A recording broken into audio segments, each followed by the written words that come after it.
让众生啊都能够得到好处。所以啊，这个积人不得。这个文字都比较容易啦，实际要养成习惯。只要你做了一次啊，你都还会再做。只要你踏出了第一步，往后啊你就习惯了，你就不会觉得有困难。那么第12勤俭知足。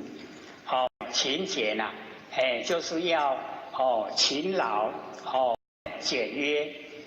勤啊就是不懒，比较努力。然后俭啊就是不浪费。我们又不浪费。所以啊我们了解4个小时啊，你都闲在那种，倒不如这个帮助别人，然后做一些对大众有益的事。这样啊最起码对你的内心啊都有交代。不然你晚上到睡觉的时候啊，反省一下，我今天做了什么事，然后对别人帮助多少，然后对自己呀，心里面的那个增长啊是多少，这样的话，我们就会呀，每天进步的空间，每天一进步一累积呀，久了，自然的，就形成那个德啊，能够呈现。那么底下那个知足啊，也是非常重要。因为我们凡人啊，可以说呢，都是啊，不知足。还想更多拥有。那假如说我们能够知足就常乐。知道都满足了。有的吃有的穿。然后啊，又有一个遮风避雨的地方。很幸福了。知不知足啊？就是要知足，知足就常乐了。时常都快乐。所以我们要了解到，24个小时啊，你不快乐也一样24啊。你快乐也24啊，都是24个小时，不多不少。我们好好运用啊。何不快快乐乐啊过一天？这个愁眉苦脸一样也是过一天。那么13方便敬老临贫。老了我们要尊敬。因为他老了他的经验丰富。而我们呢敬老，他呢能够提携后代。能够帮助很多众生。所以我们敬老。那临贫啊，可怜呐，一些贫穷的人。我们呢，就是啊，能够就是同理心。贫穷的有能力的话呢，可以帮助他。14方便啊，修因种果。我们呢就是要修因种果。那我们呢修成道成佛的因，种的果啊就是佛的果。所以啊我们修因然后种果。各位修不修因种果啊？拢不爱点点的听久啊无力啦。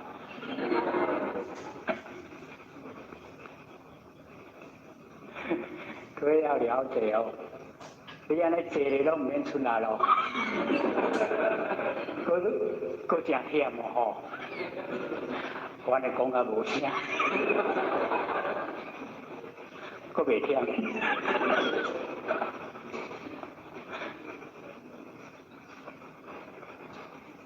所以啊各位啊要有心理准备。我们往后呢准备说给各位发表心得。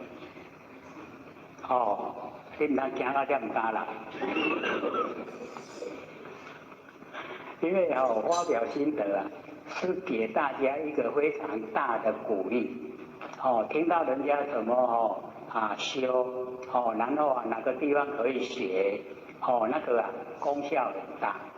所以也希望把你一听了以后，然后一修了以后是什么样的情形啊？都提供给大家做参考。这个是很好的啦，不会说像上次啊，我们这个高铁慢了2个多小时啊，到这边的时候啊，已经剩下已经3点了啦剩下1个小时。那今天呢，我们坐高铁一坐上去的时候，跑马灯就打出来，新竹苗栗电力异常，糟糕了，又来了。然后啊，这个本车啊延误开车了，请各位见谅。糟糕，今天不知道要慢多少，结果慢5分。那个司机等到经过桃园就打跑马灯，说前线那个已经恢复正常运作，一看就放心了，5分没关系呀。结果那个司机越开越快把5分追回来。我们也有心理准备了又要在那个闷的空间又要不知道要待多久。因为上一次啊，我们那个2个小时啊，它有电的时候，我们里面有空调；它没电的时候，没有空调，门也封着啦，规个都密封的嘛，就在里面那个刘讲师刘义军他一样跟我们坐同一班车，他说那个第10车已经2个晕倒了，没有空气呀，都整个闷的晕倒了。我说还有，我们坐那个车厢空间比较大，人比较少，都还大家还可以呼吸。所以那个老人家一直跟那个车上的服务人员讲：“你门开嘛，门开让我们能够呼吸呀。”他说他们规定不能开啊，怕危险。说我听这么久了啊，开。各位都没有亲身经历啊，不知道那个状况然后那个服务人员一直拿矿泉水啦，拿饼干啦，送给客人吃啦，鼓励人吃饼，零水。结果车里面没有电，所有厕所不能用，叫人啉水，个厕所不能用。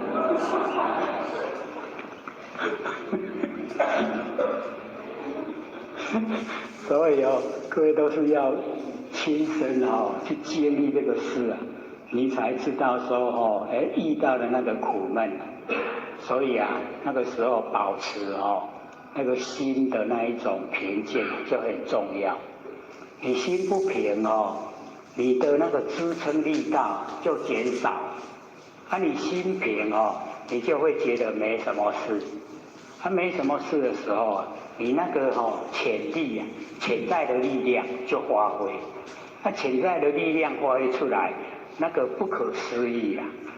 所以我们平常难怪我们那个7法财里面就有一个定你听到上乘佛法你要相信你的佛性闻信，然后就戒戒律你有戒律你才可以走路上乘佛法，然后接着就是定，你要有定力，你才能够去呈现这一些你想达到的目的然后有定了以后要精进能够精进才能够持久才能够达到目标。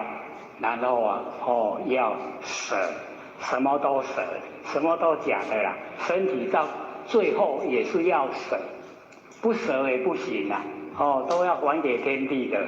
然后惭愧我怎么都还没成佛很惭愧。所以我们落入凡尘就是惭愧。然后要想说我虽然知道了上乘佛法，明心见性，可是那么多众生都还在苦海里面我要救他，所以都骄傲不起来就是惭愧。所以我们有这个7法财佛性要用的7宝是身体要用的啦所以不一样。所以啊，修因种果，我们种的都是佛因，能够成就啊佛的果位。那么15方便呐，冤亲平等，所以我们大概呢，一般啊，我们社会的观点，这个是最不能接受了。那个冤啊，就是仇人；亲呢，就是我们家里的人。怎么会仇人跟我们家里的人是平等的？很困难，对不对？可是啊，佛就从他的累世修的那个状态来说我们的那个冤，我们的仇人，他就促成了我们成就。我们台湾话讲啊，见利啊，邪利。它激发你的斗志，激发你上进的那个力道。所以啊，那个仇人是你的善知识，引导你成道那个方向努力。所以啊，释迦牟尼佛就很感谢啊，那个激发他提早成佛的那个叫什么名字啊？歌利王。不是歌利王，是他的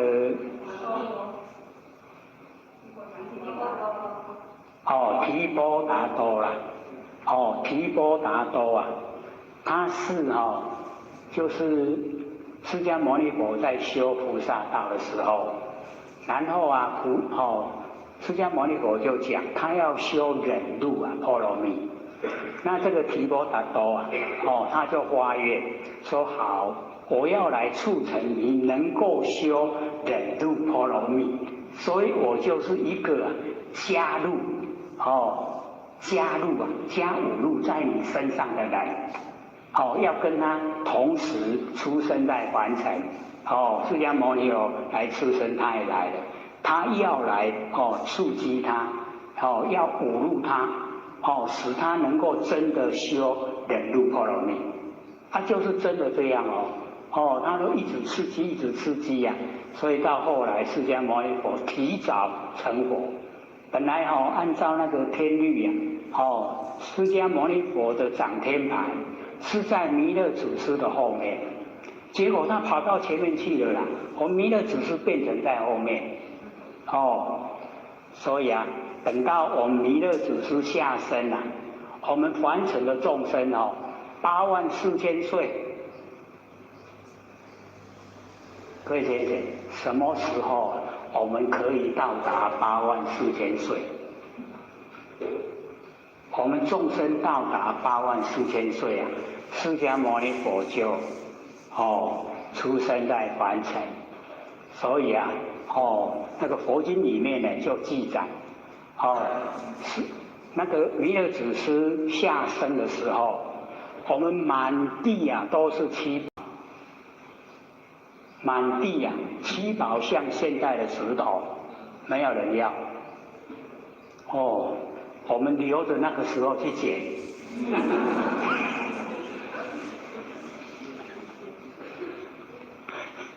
所以啊，为什么？因为那时候啊，大家都不需要了。所以佛经里面就记载，我们凡尘的众生善，我们众生所用的东西呀，都从地底、从海底呈现，都让我们用不尽啊。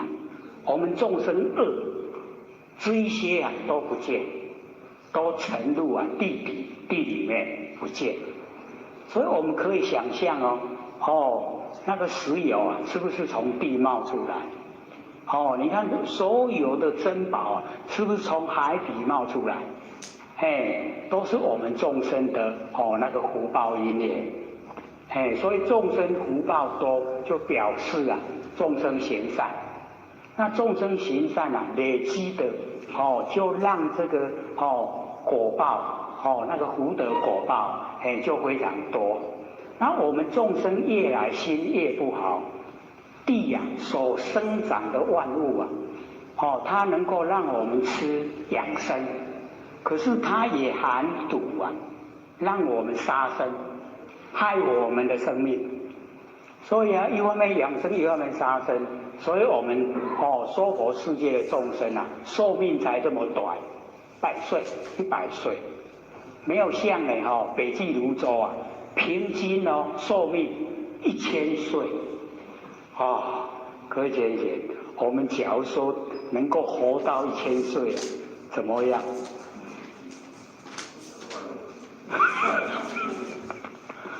我们一定说啊，不要啦，这个拖老命。以我们现在的身体呀，叫我们生活1000岁啊，要不要？不要了。不过那个1000岁的时候啊，这个女孩子嫁人几岁？对呀，都已经讲过啊，500岁。500岁才嫁人结婚呐、我们现在说，500岁啊，老姑婆，都那么老了还要结婚呐、所以我们就是了解我们对这个观念啊，完全都没有，没有地方去接触的，你都不知道。所以我们一看佛经了以后啊，那个佛他不痴妄言。不会讲那个不实在的话，所以他讲出来的都是实在。他让我们去看了你就了解说，不同的那个佛世界啊，有不同的生活形态。可是啊，佛世界它都不出生在那个很富裕的那个地方，因为很富裕的地方啊，众生呢都沉醉啊在生活之中。不想修道，所以佛不会出现在那个地方。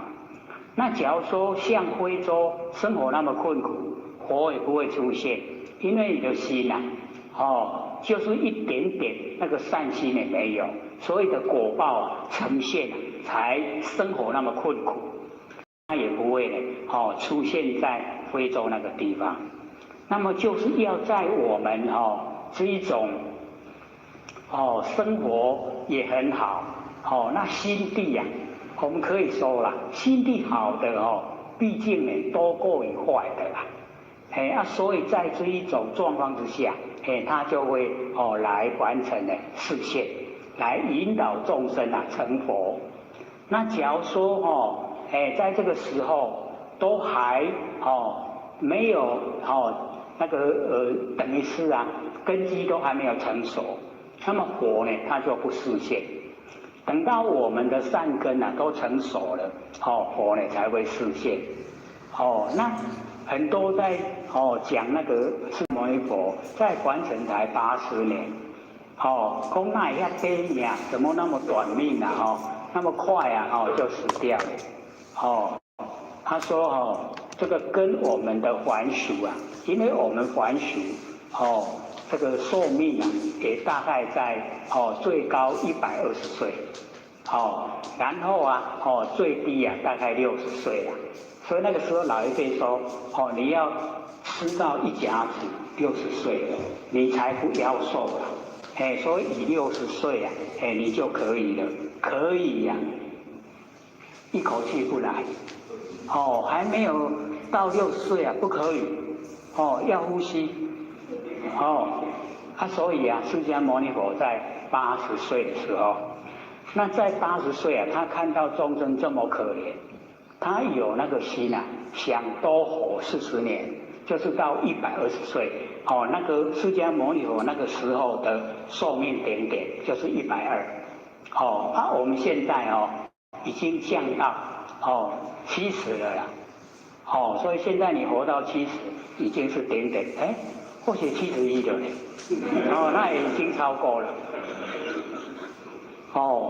平均众生的寿命因为一直降因为凡尘的众生越来所行所为越不善，不善的话把我们的寿命降低，到往后只有10岁我们真的不可想象10岁呢出世就要死几岁结婚5岁。所以啊，我们了解那个人心已经恶到极点，很恶邪恶，所以啊，我们人的寿命啊只有5岁。那么这一些84000岁啊，跟10岁，我们都不可想象啊。以我们现在众生的现况，都不是这样。可是啊，佛不会骗人他说我们人心最善的时候啊，那个寿命84000岁。那我们人心最恶的时候啊，只有10岁了。所以我们就了解说，原来有这么大的变化。那我们呢，是不管是84000岁，不管是10岁，都会死啊。84000岁也会死啊。10岁也会死啊。那什么不死啊？不生不灭的真心佛性。所以我们了解说，那么久啊，84000岁，我们走路啊，不生不灭佛性本体啊，84000岁啊，一刹那就过去了，够了，已经够了，很快。所以我们要知道，走路啊，没有对待，没有这一些白天夜夜春夏秋冬。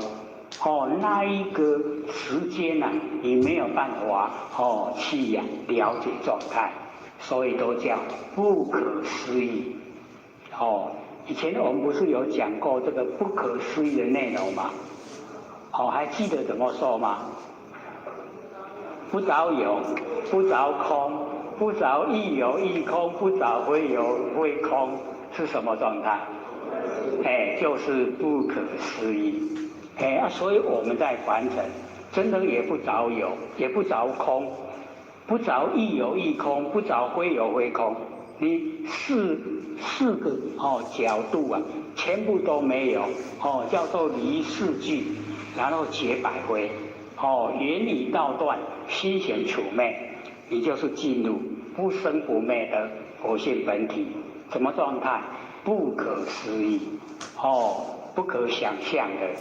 所以我们要了解到，我们在凡尘啊，只要你追求实相，实相因为我们看到都虚相，都是假象幻象，实相实相不会变所以我们只要都进入实相，就已经到达佛性本体。所以我们在凡尘啊，就是追求实相。你一追求实相，所有的有啊都没有有因有果的这一些，全部都消失了，没有那这一些有因有果啊，都是虚相幻象、假象，不真。所以你全部去掉了，进入实相，实相佛性本体，佛性本体啊，就是我们本际本来的地方所在。我们要回去啊，本来地方所在。真的好久都没回去了。要回去呀。回去呀，清理一下环境。所以啊，我们就是了解到，这个冤亲平等啊，不管是仇人，不管是我们家人，平等。所以平等的地方在哪里？佛性啊，佛性平等，没有差别。仇人的佛性跟我们家人的佛性啊都一样，都是平等。所以我们要了解，那个是以很长远的眼光来看这个事，不是以我们这个近代所身体接触的现象。我们身体所接触的现象，等于是这个仇冤就是冤，亲就是亲，差别很大，而且是两极化。这个亲爱的不得了，冤气得不得了，都是这个样子。可是我们一进入到佛性本体没有冤，也没有亲，没有，有冤有亲是我们落入现象以后产生的。我们不落入凡尘现象，都没有冤，也没有亲，没有，所以平等。这样了解意思吗？是不是角度都不同？他站的角度非常高，就是以我们佛性本体的角度来说，冤亲平等。因为我们落入凡尘才产生很多的冤，很多的亲，那这一些呀，它都是变化无常。我们了解这个真理，以后我们那个分别心就不会那么浓厚。我们就可以从心产生那一种平等观。所以六祖讲，见性是空，平等是德。我们为什么德性都建立不起来？因为我们心里面不平等，心里面就是有分别心太大所以我们要降服我们的心，因为这个分别心就是妄心。真心常住真心，没有分别。是我们落入凡尘，根尘相对才有分别。这个都是变化无常。它不会是永远一样的啦。我们知道它变化无常，我们就不会住相。不会住相了以后我们真的你对冤对仇人不会那么讨厌。对妻你没有那么溺爱。爱到你不得了，不会然后就真正的走入中道。你肉之两边中间无碍则能降伏烦恼业。这个在《涅盘经》里面记载了。或者在抄的时候把它记下来。肉之两边，中间无碍则能除烦恼业。烦恼业都被你的那个中间无碍整个都去除掉了。冤亲平等相济度也。就是仇人，我们也要度他呢，成道成佛；亲人呢，也要度他成道成佛。那我们在现实社会来说，仇人你不会去想度他了；亲人你也度不动。你要度你的亲人请别人度，你自己度不动。所以我们了解那个不容易的啦。因缘你看我们这个因缘记住多么重要。你因缘不记住你连听都听不到了。你要听这个课你都听不到。因缘记住了人家送到你手上来，都请你听。所以我们要了解那个因缘很重要。都是我们自己造的好的因缘。若人行得15方便变得15种清净的福报长生人天，受之快乐。所以这个释迦牟尼佛讲都是在人道天道了。所以没有说呢回归本位。那我们讲呢都讲回归到本位啦。那佛在讲说哎呀，现在末法众生，你一下子要他回归本位他绝对就置之度外，把你推到他不想听，他不想听，众生就没得改变所以他就会这个十善，只要我们凡人行十善就可以升天道所以我们要了解到说这个佛菩萨都一样有阶段性假如说现在没有办法成的他就不收了，收了众生会反感会诽谤，那诽谤了以后进入阿鼻地狱反而更糟了，所以他不收，他收的都是可以接受的范围。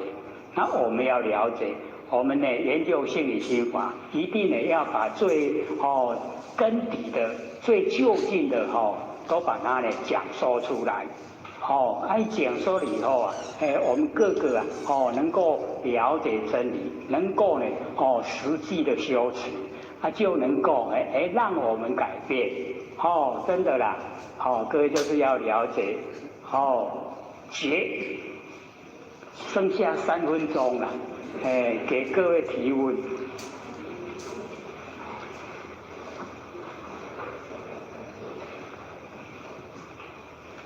有没有要问的？3分钟而已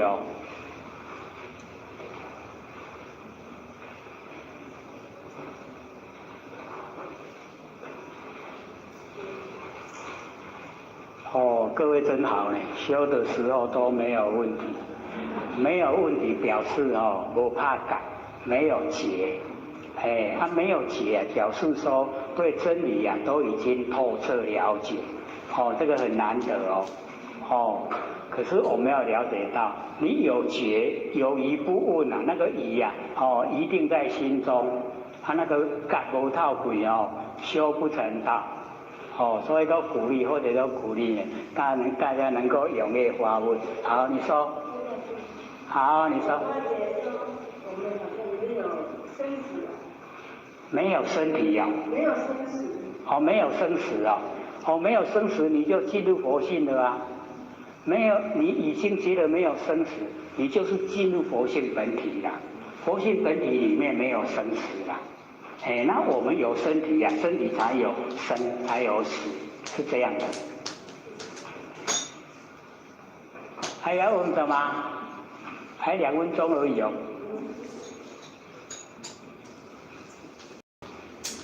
好，请说。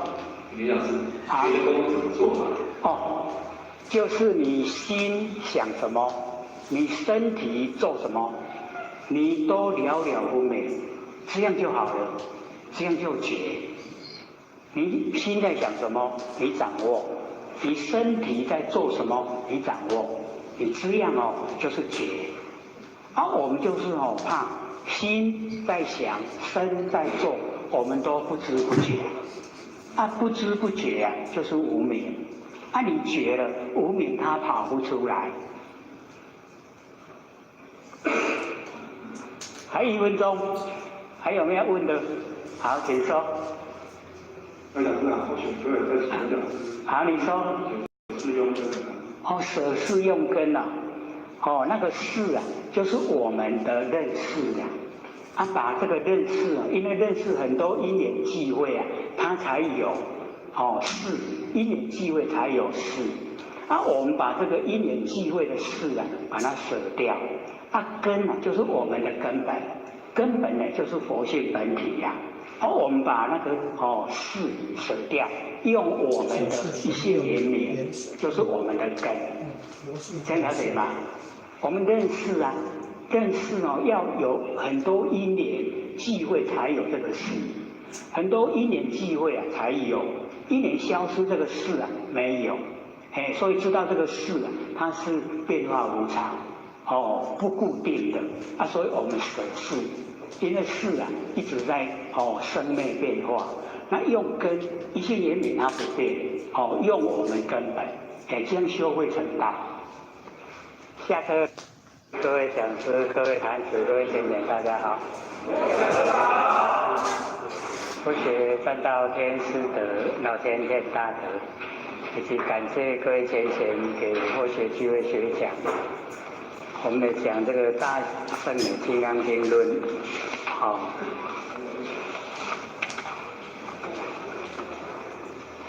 第42章，对不对？好心论，这个好心，各位先贤好不好心那个文殊菩萨问释迦牟尼佛。说允和是好心，什么样才叫做好心？我把那个9大行星那个10800，你把它算出来。这个天文学硕士把那个整个天文都把它记载，这个可以就是印给各位先贤，每人1张有那个资料。什么样是好心释迦牟尼佛就回答说：好心2个字无人行得，说没有人可以做到，所以我们要了解说，真正的好心很困难做。那我们一般大概最会接近说这2个字就是我们劝人家能够呢这个出世的时候他们都会回答，哎呦，心好就好了啦。这个可能是最这个得到最多的回答，就是说心好就好了。可是我们呢，真的不知道什么样才可以称为说是好心，所以真正的我们一般的认知也都有程度上的差别，很初步的好心只要我们善心都称为好心可是你真正的能够做到最高的好心就是你要使所有的众生都成佛，这样也才叫做好心那众生假如说都在受苦，众生假如说落入三恶道，你没有办法去改变，那你称不上好心所以各位就可以了解那个好心做起来真的实际上有很多的困难。不过我们就是朝着这个方向，朝着好心这个方向努力，努力去做。我们自己本身先做起，自己能够做到好心，就是能够明心见性，你才知道那个心要怎么好，到底是什么好，有时候我们讲出来的话虽然不好听，可是要人家好，那个都可以称为是好心。可是有时候说出来话很好听，可是那个结果它所呈现的这个众生并不是说走入行善，所以那个都不能称为是好心所以这边呢这个释迦牟尼佛就讲好心两个字无人行得，没有人可以做得出来，没有人可以做得到。那么若是好心这边呢就假如说是好心，这个已经降低层次了，把那个好心的程度降低了。说只要你利益他人，我们大概生活之中这个利益他人都放在后面利益自己放在前面。那假如说我们能够以利益他人为出发点，那个心就是可以称得上是好心。那我们一般可以说先照顾好自己的生活，这个是重要，自己先扎稳，能够站得稳以后再来做好心的事。那自己假如说都非常坎坷，这一餐吃过以后，下一餐不知道在哪里，可以好心的起来吗？有实质上的困难，对不对？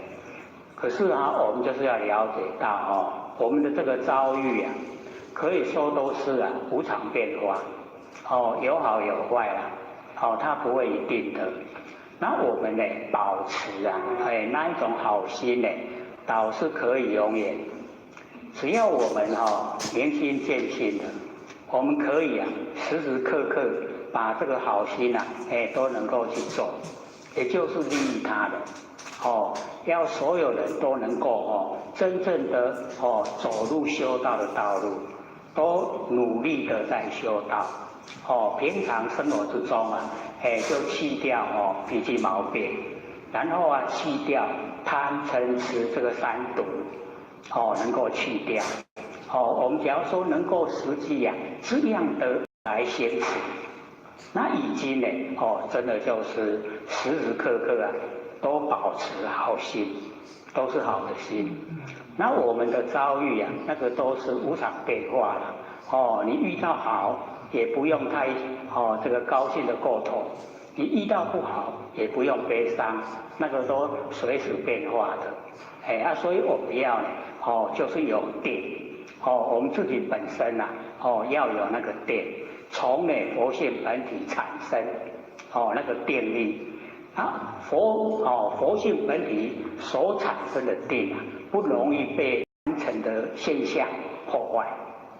那我们在凡尘所学的定很容易破坏。歇了很久，一下就破坏了，被一个景象就可以破坏。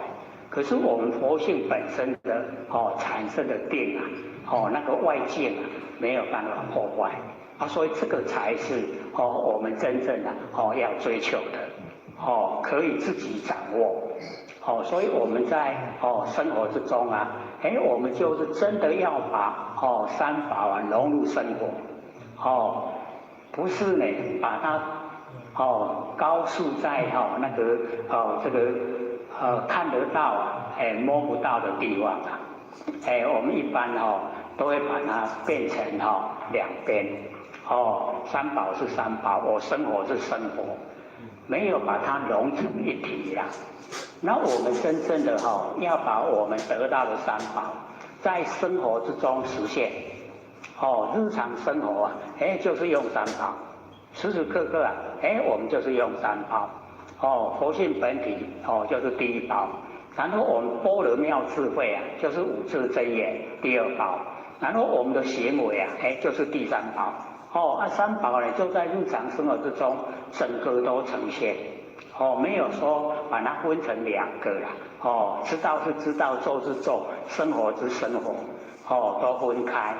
那分开就是二就是生命我们上个礼拜讲一我们把它融成一一就是道，你知得一万事毕。你知道一的话万事万物都毕业了，就是你已经透彻知道了就不会迷失了。那所以我们在这个生活之中就实际的把生活应用那个三宝都在实际生活里面整个都是用三宝。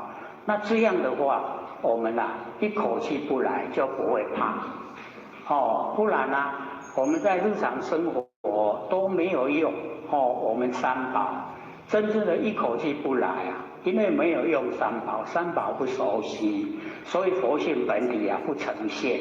不呈现的时候那一口气不来，就是业力推着我们去现象我们行善了把我们推到天道，我们做恶了把我们推到三恶道我们就在那边现象这个享福的享福，受苦的受苦做不了自己自己都没有主张的那个余地。那我们在生活之中已经全部都可以自己主张自己的佛性自由自在都已经在生活之中呈现，这个是最理想的状态所以我们修道这样就是走进正确的修道的轨道，已经进入了。可是我们都是这个认知还没有到这个状态，所以实践就实践不了，那就变成理想是理想，现实是现实就变成两回事了所以各位前人只要进入恶，有恶就是对待，有恶就是生命，所以一定要一我们只要启发佛性都请佛性当家。一的话它就是一个绝对，没有相对。那没有相对没有生命，没有生命我们已经进入了我们佛性本体，在生活之中就可以做到。所以我们一定要把真理在我们生活之中呈现整个都呈现在生活之中生活之中整个都是真理。那我们可以请真理当家请佛性本体当家，那脾气毛病就很容易去掉，因为脾气毛病我们佛性本体没有我们所有的脾气毛病都是我们六道轮回，然后跟久了它自然呈现这一些不是我们佛性本体有的，可是我们因为六道轮回太久，养成习惯性我们的习惯性有脾气毛病，就是有情绪那我们修道就怕有情绪，一讲到情绪以后都不讲理那个理呀就消失了，不讲理，都是从我们喜欢不喜欢，所以啊，我们社会流行就只要我喜欢，有什么不可以？这个带坏大家的那个念头。只要我喜欢，当然了，只要你愿意进入三恶道，有什么不可以？这样好吗？不好啦，所以不要说只要我喜欢，应该呢只要我喜欢成天做佛，只要我喜欢成道，这个可以啊。可是啊，这个只要我喜欢落入情绪的大概不会有这个观念说要成道成佛，不会因为啊，只要我喜欢已经落入情绪了那个啊不讲理的，不讲理呀已经在两边了。那在两边之中啊，他又不行善那一定是落入三恶道。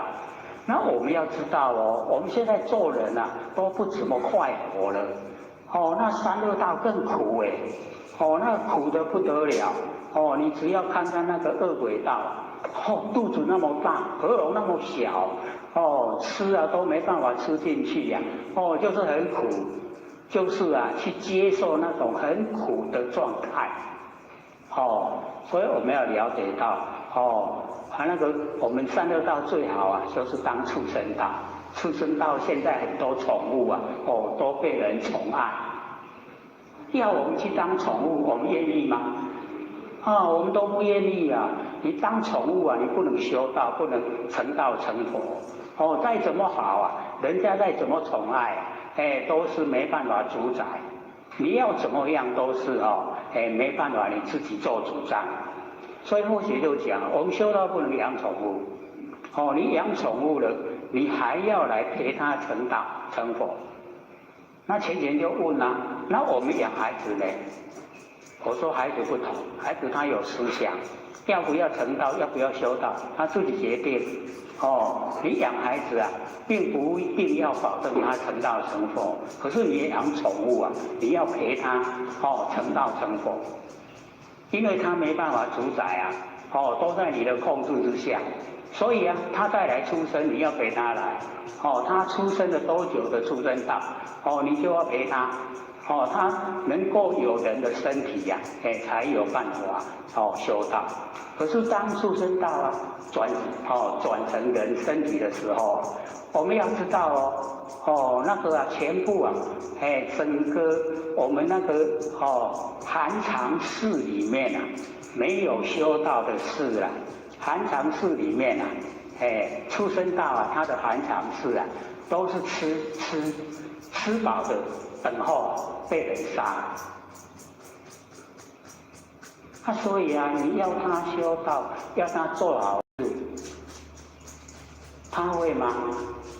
他会照顾自己的肚子的吃重要。所以啊，我们要了解到出生到第一次到完成有人身体的时候啊，你要度他求道那个真的是困难。所以啊，要一直啊熏习你要脑心要说好话，要做好事就只有这样所以他能够改变的也不大。那我们经过30年，就是一世。他经过一世啊，知道说，做人了要存好心要说好话，要做好事，比较呢已经可以接受。那也只有这样啊。那经过第二个30年第二世了。第二世的时候他已经接近了生命的尾端。所以啊，你说要他求道行善啊，那个还差得很远。我们从这个理呀，我们就了解说，我们能够求道了，我们能够接近上乘佛法，我们就知道说，我们是经过多久的修持，我们是累积了多久的善根，才有办法得到，才有办法听到心理心法。我们可以了解一下。你看啊，我们台湾2300万，你看哦，研究心理心法的有多少？就是少之又少了。所以啊，我们一般社会人士啊，你要他听这个课啊，他听不进去的。大部分呢都会在凡尘的这个有形有相里面啊追求，然后追求啊物质上的享受，他认为那个是啊最实际呀，不知道说我们有不生不灭的真心佛性，所以啊我们一修到了以后啊，各位就可以了解心理心法不研究啊，我们知道我们有不生不灭的佛性本体吗？都还不知道嘞。那我们求道修道也很多啊，都算百万，可是你看啊，百万之中有几个能够知道不生不灭的佛性本体？不知道。那不知道怎么成道成佛啊？你要知道，要能够从佛性本体，然后啊修持，因为成佛成道就是佛性本体，你本体不知道怎么成啊？这个是最基本的啊，所以我们一定呢要了解，我们呢每一个人都有不生不灭的真心佛性，我们每一个人都是佛，我们为什么没有成佛？就是因为我们六道轮回太久，迷失了。迷失了以后，我们造了很多业，我们受到业报，业的果报了。那可见我们好的也做，坏的也做了，不好不坏都有人当。假如说我们全部都是好，那已经是仙罗菩萨了。假如说我们都是不好，那在三恶道之中都还没有人的身体，所以我们都是这个好也不多，坏也不多了，刚好又可以到人道来，很幸运我们有人的身体幸运可以修道可以成道，可以回到本位，回到我们佛的本位，每一个都是佛。纵然他是三恶道，他的本源也是佛，可是他要经过很久的时间，三恶道的苦已经受够了，才出来完成大。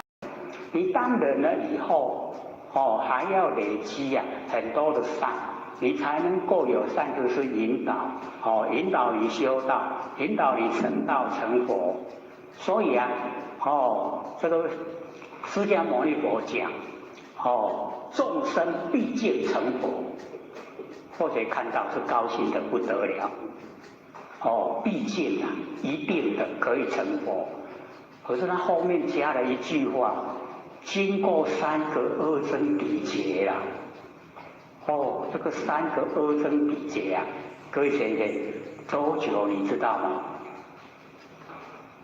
因为我们从佛学的那个劫来算，他说我们人的平均寿命10岁，为什么只有10岁？因为人心很坏，地生长的万物可以养生，可是也害生，所以10岁就死掉了。那因为恶到极点就想行善，那行善以后也不是很快就增加寿命很多了，是每经过100年然后增加1岁，100年增加1岁，一直增加到我们人寿命的顶点84000岁。那我们人到84000岁的时候已经太好了，生活很富裕，很享受，就做坏了。做坏每100年又减1岁，100年又减1岁，一减到原来的10岁，这样一增一减叫做一劫。各位前人就可以了解他的时间真的是已经很长，还可以算得出来。可是这个一劫是个位数，它个十百千万千万。到千万啊，叫做 no 由他，哦，一个 no 由他，你看哦 ，no 由他已经是无数无量的劫累积成的千万的劫啊，一个 no 由他，然后啊一直又个十百千万的 no 由他，就是一个频婆，苹果的苹，婆婆的婆，一个频婆。一样，各位是个十百千万到千万的频婆，叫做一个加他，加减乘除在一个走马边，你有他的他加他，一个加他，然后个十百千万的加他，就是一个阿僧祇劫，然后要3个阿僧祇劫啊，众生毕竟成佛，真的会晕倒了。为什么？太久了啦。我们现在100年啦，都活得很无奈，无奈，很苦，你也要撑的啊，对不对？你看100年我们都活得这么无奈，你要经过3个阿僧祇劫啊，那要经过多少千万的无奈？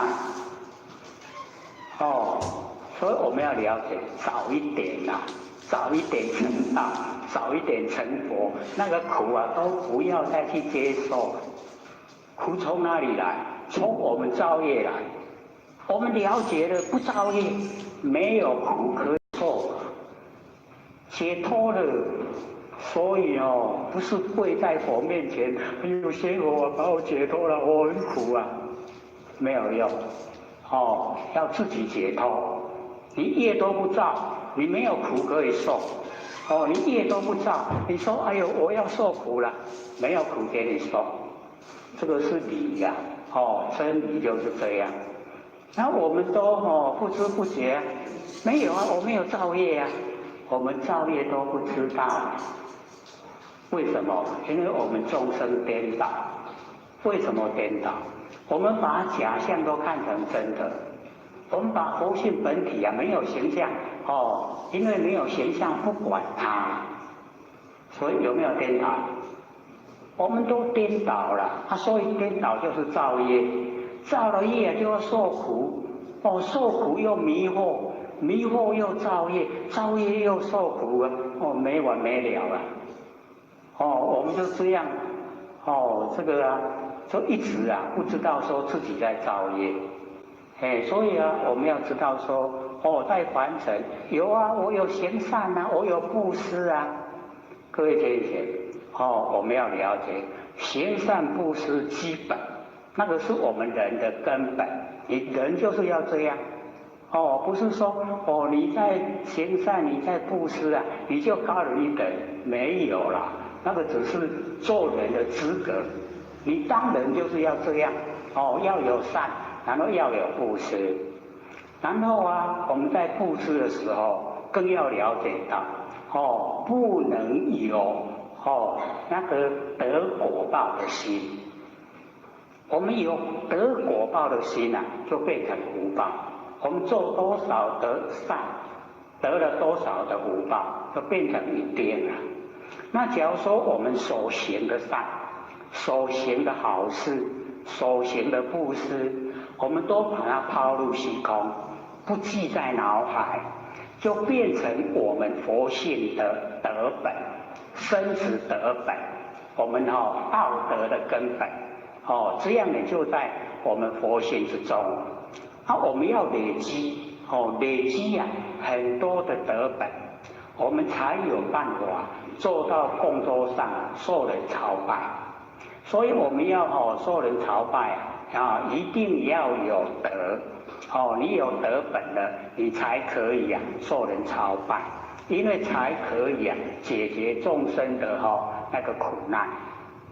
不然啊，假如说没有，你又被这个众生供养，这个到供桌上了，众生一来一求了以后，你听了。还有你所求的我跟你一样，我也要求嘞。哦，啊，你怎么要求我给你呀？我这个都什么都没有嘞。你不久啊，就别人请下来了，工作上坐不住了。所以啊，要了解到，工作上坐得住啊，就是以德。所以啊，自古以来啊，都是以德服人，用德啊，来降服别人。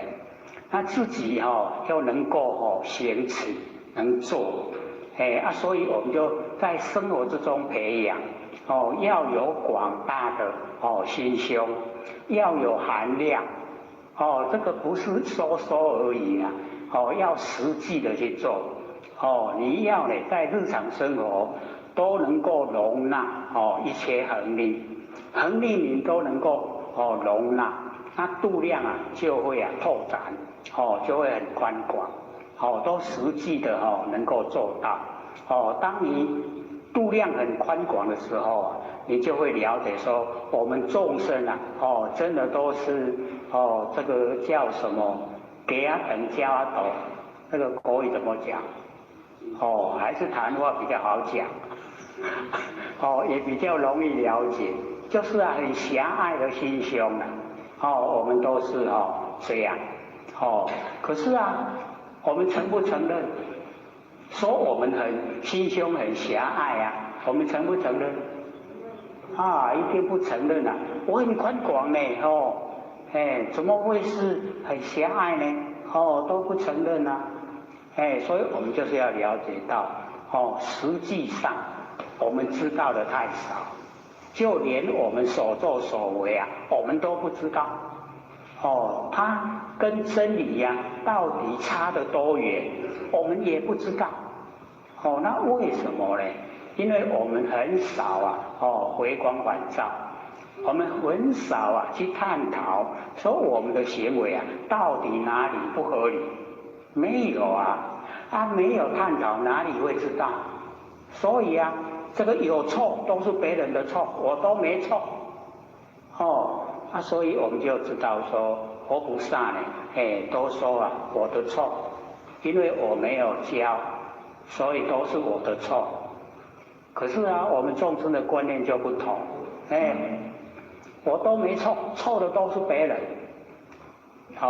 所以要打破啊，这种观念很不容易所以我们就是要在日常生活之中，我们都能够回光返照，就像我们上个礼拜说我们生活之中只要一个字觉就好了。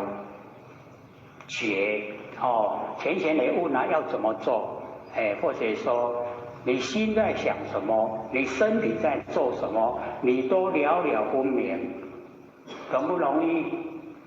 非常容易呀！我心在想什么，我当然知道啊；我身体在做什么，我也知道啊。你保持一天24个小时，连睡觉都这样。我现在睡觉，我心也睡觉，我身体也睡觉。了了分明，容不容易？各位先生，当你做了24分钟的时候，你就会知道，不容易啊！为什么？束缚，你被这个心在想什么，身体在做什么绑住了，你被它绑住了，你就会觉得说，这个束缚很大嘞。这个不自由了，很厉害。可是各位先生不要放弃，因为你还没有养成习惯。当你养成习惯的时候，就很容易。你只要保持这个觉，你心在想什么，纵然是起心动念也没关系。你知道你心在想什么，知道它合不合理，知道身体在做什么，只要这样坚持一段时间，他习惯了。习惯的时候你就不会感到束缚，你就不会说没有我一样还是自由自在你能够觉又还能够自由自在，恭喜解脱了，完成的所有束缚都束缚不了你。你已经从你自己的不生不灭佛性本体解脱所有万象，万象给你的事物你都解脱了。所以我们就是要了解到只要你肯做你实行了，一定有功效呈现所以你看或许在这个4年多前第一堂课就讲万念放下，一念不生，有没有？你看我们假如说那个时候开始做万念放下，一念不生，到这个时候各位的功夫都很深了。为什么？因为可以到真的万念放下，就是我们的妄心全部都放下，没有妄心了，没有妄心整个呈现都是真心佛性，整个呈现都是我们不生不灭的佛性本体。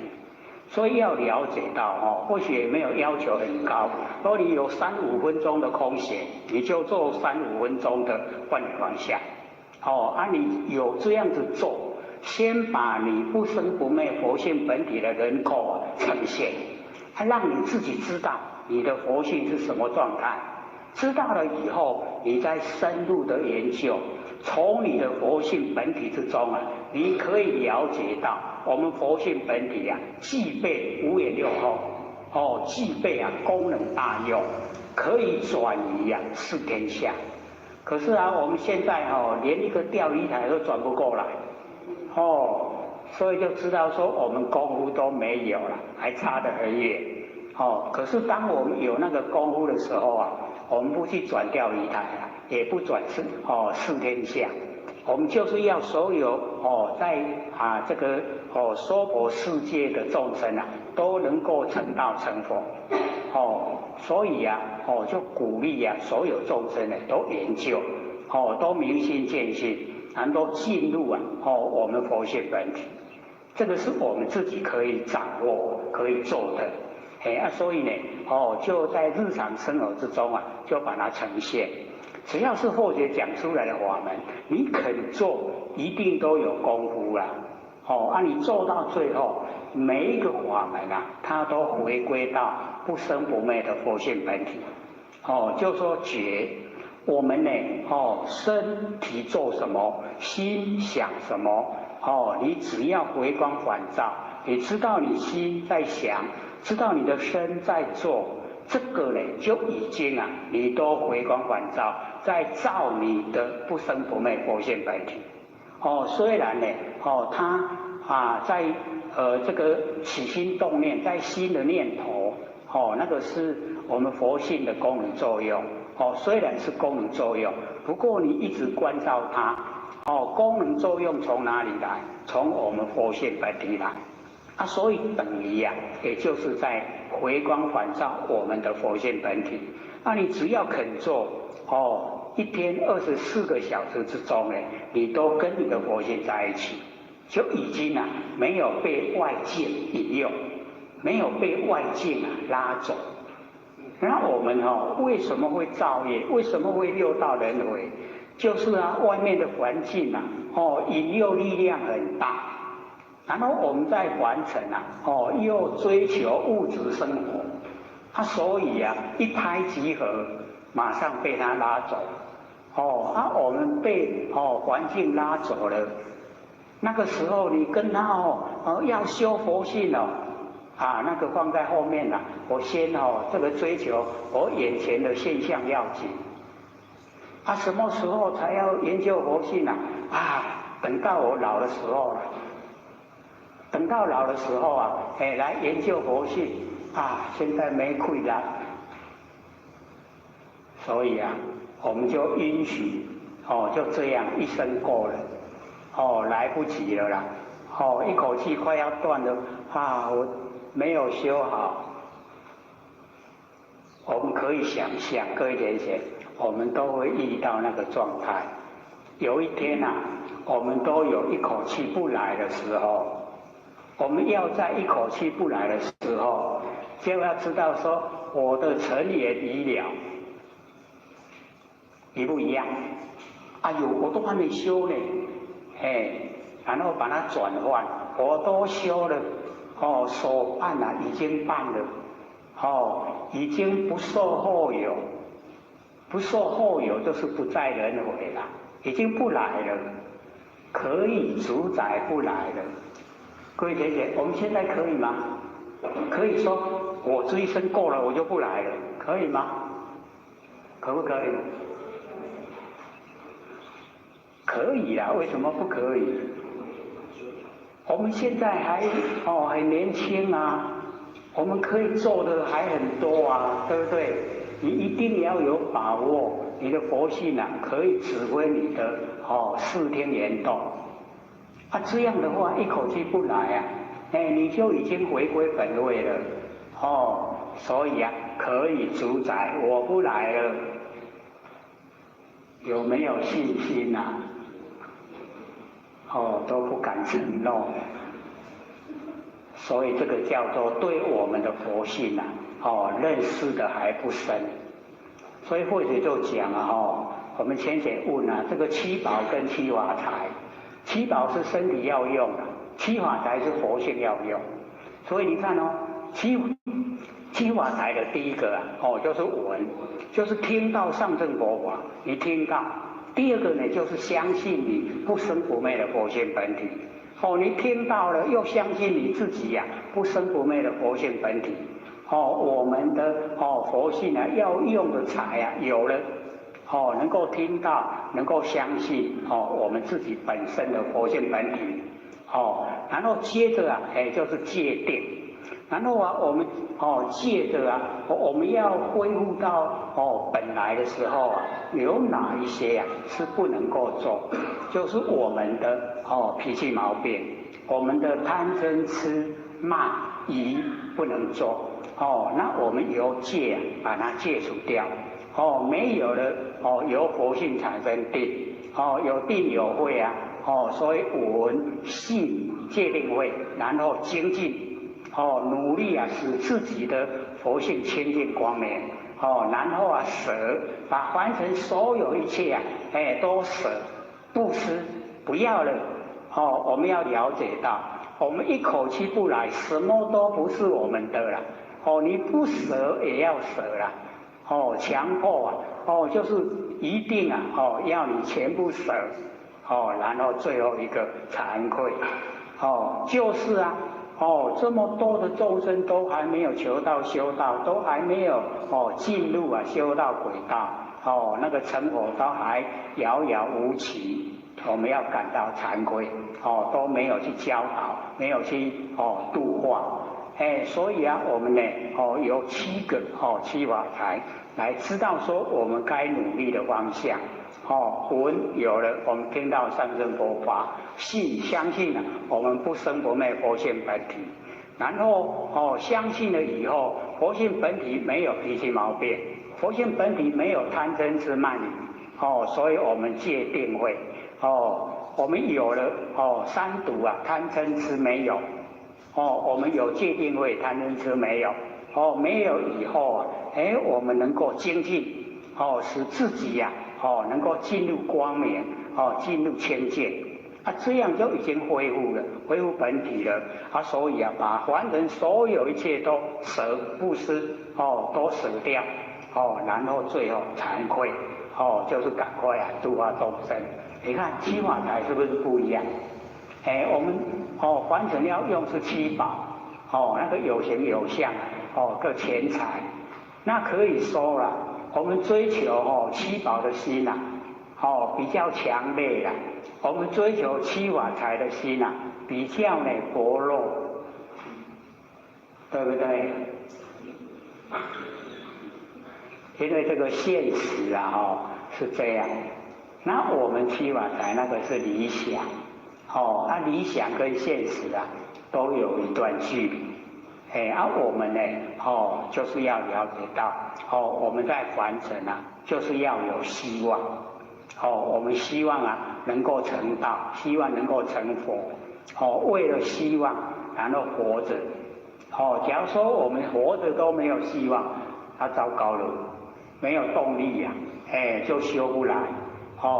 所以我们要了解说这个好心2个字我们好心2个字已经讲40分了，好心都还呈现不出来哦。所以啊，我们要了解说哦，利益他人哦，不求呢他报哦，这个很重要。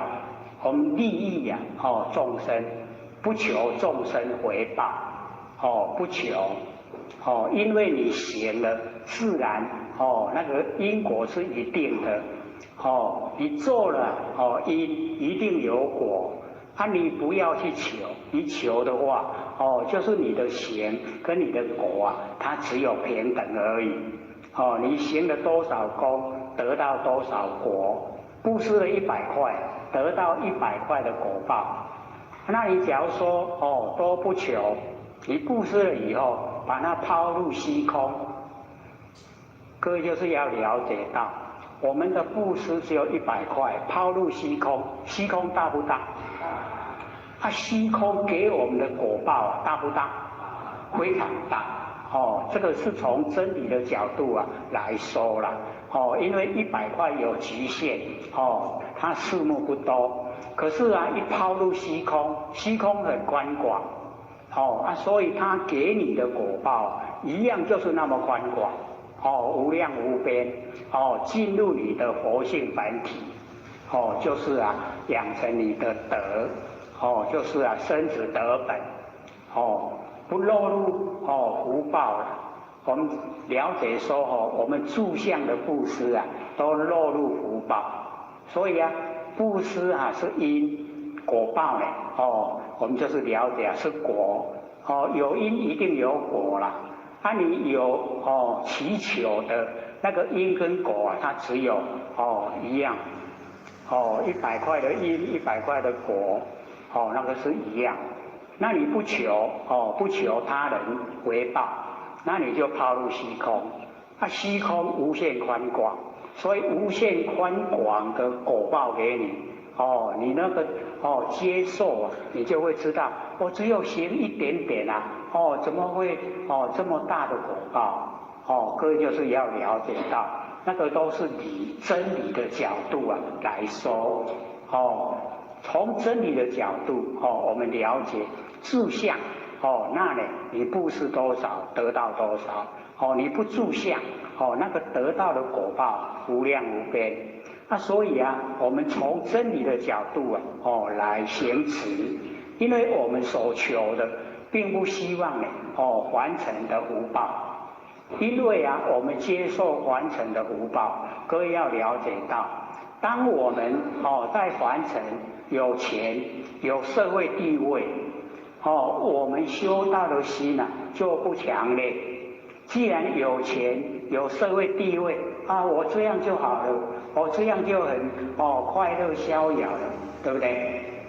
那我们有这个心啊，哦，各位就是要了解到，那个福报啊都有限量，哦，都会用得完啊。哦，一生之中啊，我们哦会用完，哦，你一生用不完，那表示你哦行的功非常多了，哦，那你再接着下来啊，哦，也不一定能够享用的很多生多世啊，哦啊，纵然很多生多世都是福报，那也只有那么一点点，哦，100年哦一世，我们一世啊大概100年，哦，那你享受很多生的话，给你10世。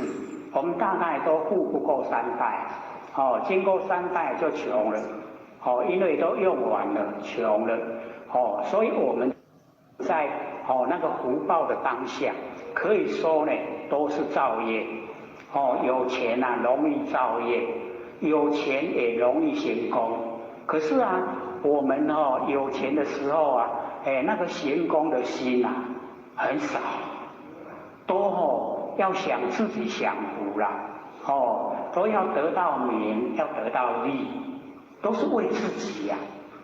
所以那个修道的心不强，哦，那个时候啊，没有哦那个很强烈的修道心。所以或许都讲，当我们劈到铁板，我们在生活中遇到很大的挫折，那个就是上天给我们机会，让你有回头。有改变了哦方向的时候，当我们能够从福报的现象之中改变现象，那个时候就会追求我们人生的根本。所以我们在受苦最那个艰困的时候我们都会叫我们的母亲哎呦娘喂，因为母亲把我们生下来对不对？所以我们在最困苦的时候就会想到源头，就是我们的源头。一想到源头我们就会追求，就会真的走入修道的轨道。所以各位就可以了解，踢到铁板是好事可是我们人生之中踢到铁板，我们都认为很苦对不对？不知道那个是上天给我们机会，让我们能够改弦易辙，不要按照你原来的方向去追求，那个凡尘有形有相都有极限，纵然你什么都可以得到，赚到整个世界，赔掉我们的生命，那也没用，所以我们就知道人生最重要的就是我们不生不灭的佛性本体。所以佛以一大师因缘示现在凡尘，告诉众生生死最大，没有比生死更大。你看我们生在凡尘，有生的一定有死，一定生一定死。那我们为什么不求不生不死？不生不死就只有佛性本体所以我们一定修道了，要透彻的知道不生不灭的佛性本体，一定要透彻知道。从我们第一天讲课就万年放下一念不生，万年放下一念不生就把佛性本体呈现。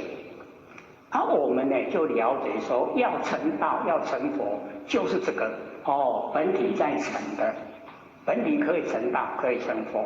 你舍弃这个本体你要成道成佛都甭收，不会不会成，没有本体不会成，会成都是本体。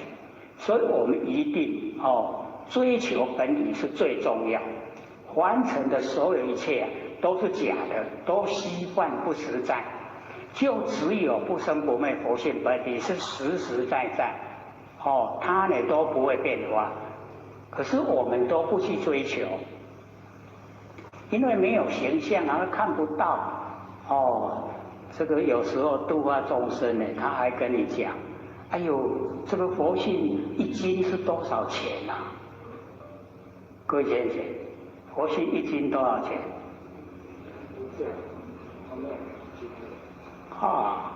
各位先生，他没有形象不落入那个斤两，他一两也没有。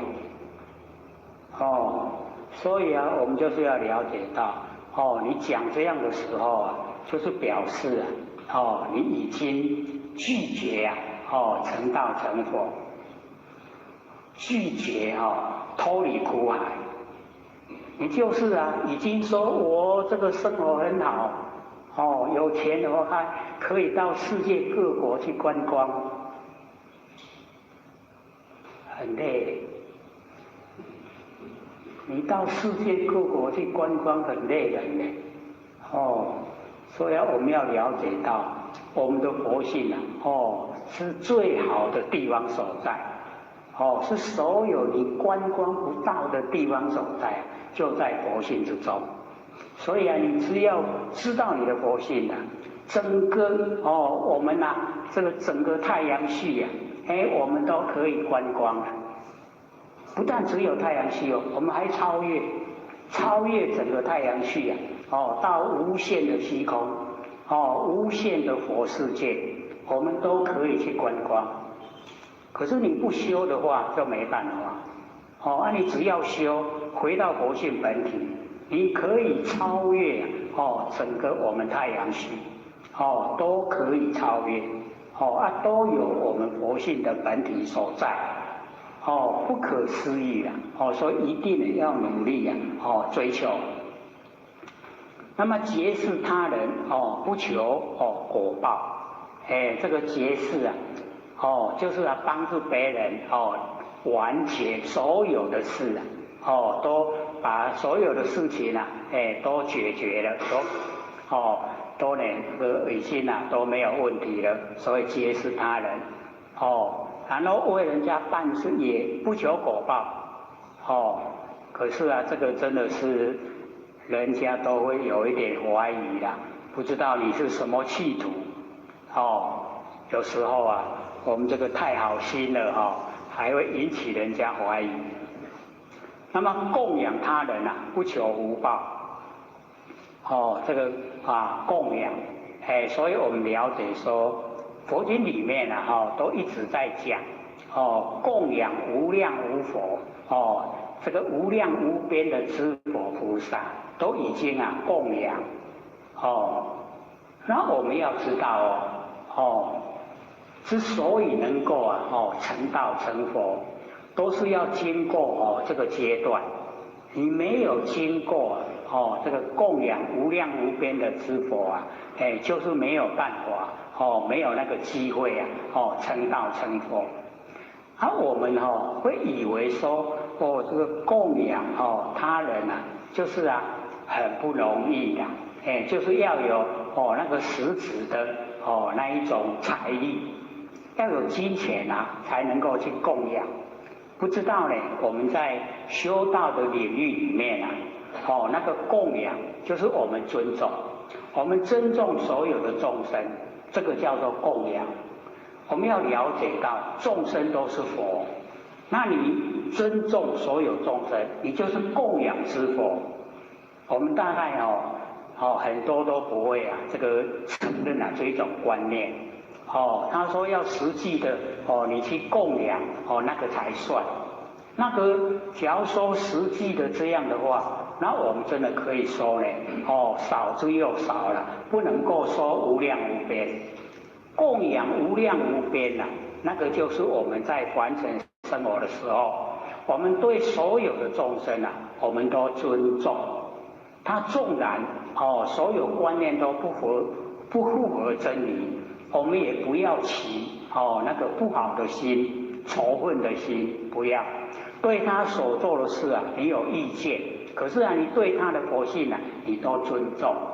我们这是也了解那个尊重就是供养你尊重所有众生，所有众生就是佛所以你只要是尊重众生你就是供养之佛。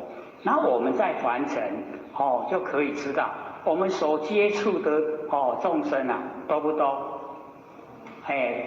多不少啦我们呢了解说接触的众生都可以说呢非常多，我们都尊重。尊重的时候我们就了解不会起冲突，那个就已经是供养之佛。所以我们供养他人呢不求福报就是不会说你付出多少你就要见到多少的果报。那激励他人不求恩报就是实际的救济那个济能够利养他人，实际的那个救济他人就是这个在这个钱财方面比较这个富裕的话就可以激励他人。可是不求恩报不求他报恩我们一般也比较困难做我们都会说我给你多少你应当要回报多少，一般都会希望这样。可是我们真正的好心的话就是能够呢有能力帮助他人不求恩报。那么其次下心满人心愿这个导致我们的那个做法行为下心就是低心下气满人的心愿别人的愿啊，就是我们去满，就是啊，让他的愿啊能够成就，我们能够呢，下心，低心下气啦，我们一般啊，稍微有钱的话，都会啊比较那个高心啊，骄傲的心，叫我们能够低心下气呀，可以说啊很不容易，我们呢，要低心下气呀，非常不容易，可是呢，我们了解说，我们只要能够呢，低心下气，我们就已经做到了，那个这个惭愧，七法财啊，最后一个惭愧，我们有惭愧的那个心啊，我们就不会骄傲，那能够呢，低心下气。那在我们呢，那个打坐的那个功夫来讲，因为我们的心啊，心火都往上延，然后我们的肾水啊往下流，所以啊，我们的寿命就有限。那假如说我们在呢这个日常的生活之中，我们能够呢低心，把那个心火往下压，低心了，然后啊用心火来烹饪肾水，肾水就变成了气，气的时候啊任转全身，然后我们呢这个全身啊就得到滋润，在实际的来讲，能够呢低心下气呀，对我们身体的帮助啊也很大，就是啊我们身体的养分啊会比较充足，比较有，所以啊我们就是了解在生活之中啊，假如说我们精神都不济呀，那做事啊都做不成功了。那你假如说呢这个精神很饱满，又呢这个满腔欢喜，人家都很喜欢跟你在一起，又啊这个不骄傲，能够低心下气，大家都欢迎，所以这样啊何乐不为？可是啊我们就真的不为，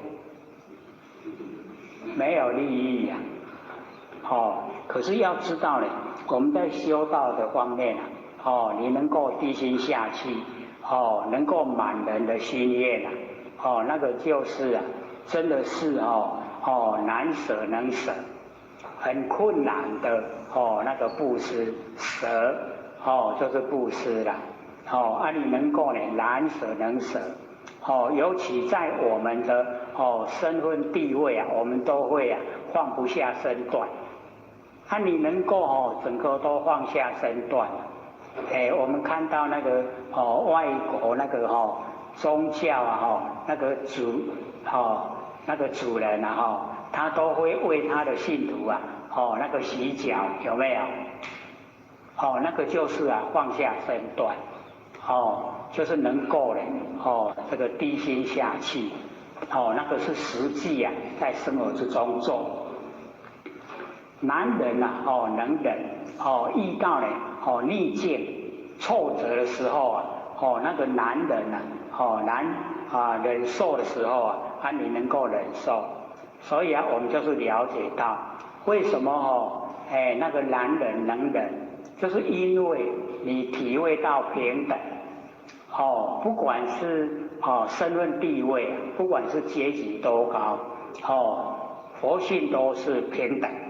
你能够体会平等，所以就没有那个阶级的观念在，就是大家都是一样，都是平等，所以在平等的时候那个你就很容易去做到说那个男人能够忍，就能够去这个安住在那一种静态之中，所以那个忍我们所说的忍耐都是别名它的总名就是安住不动。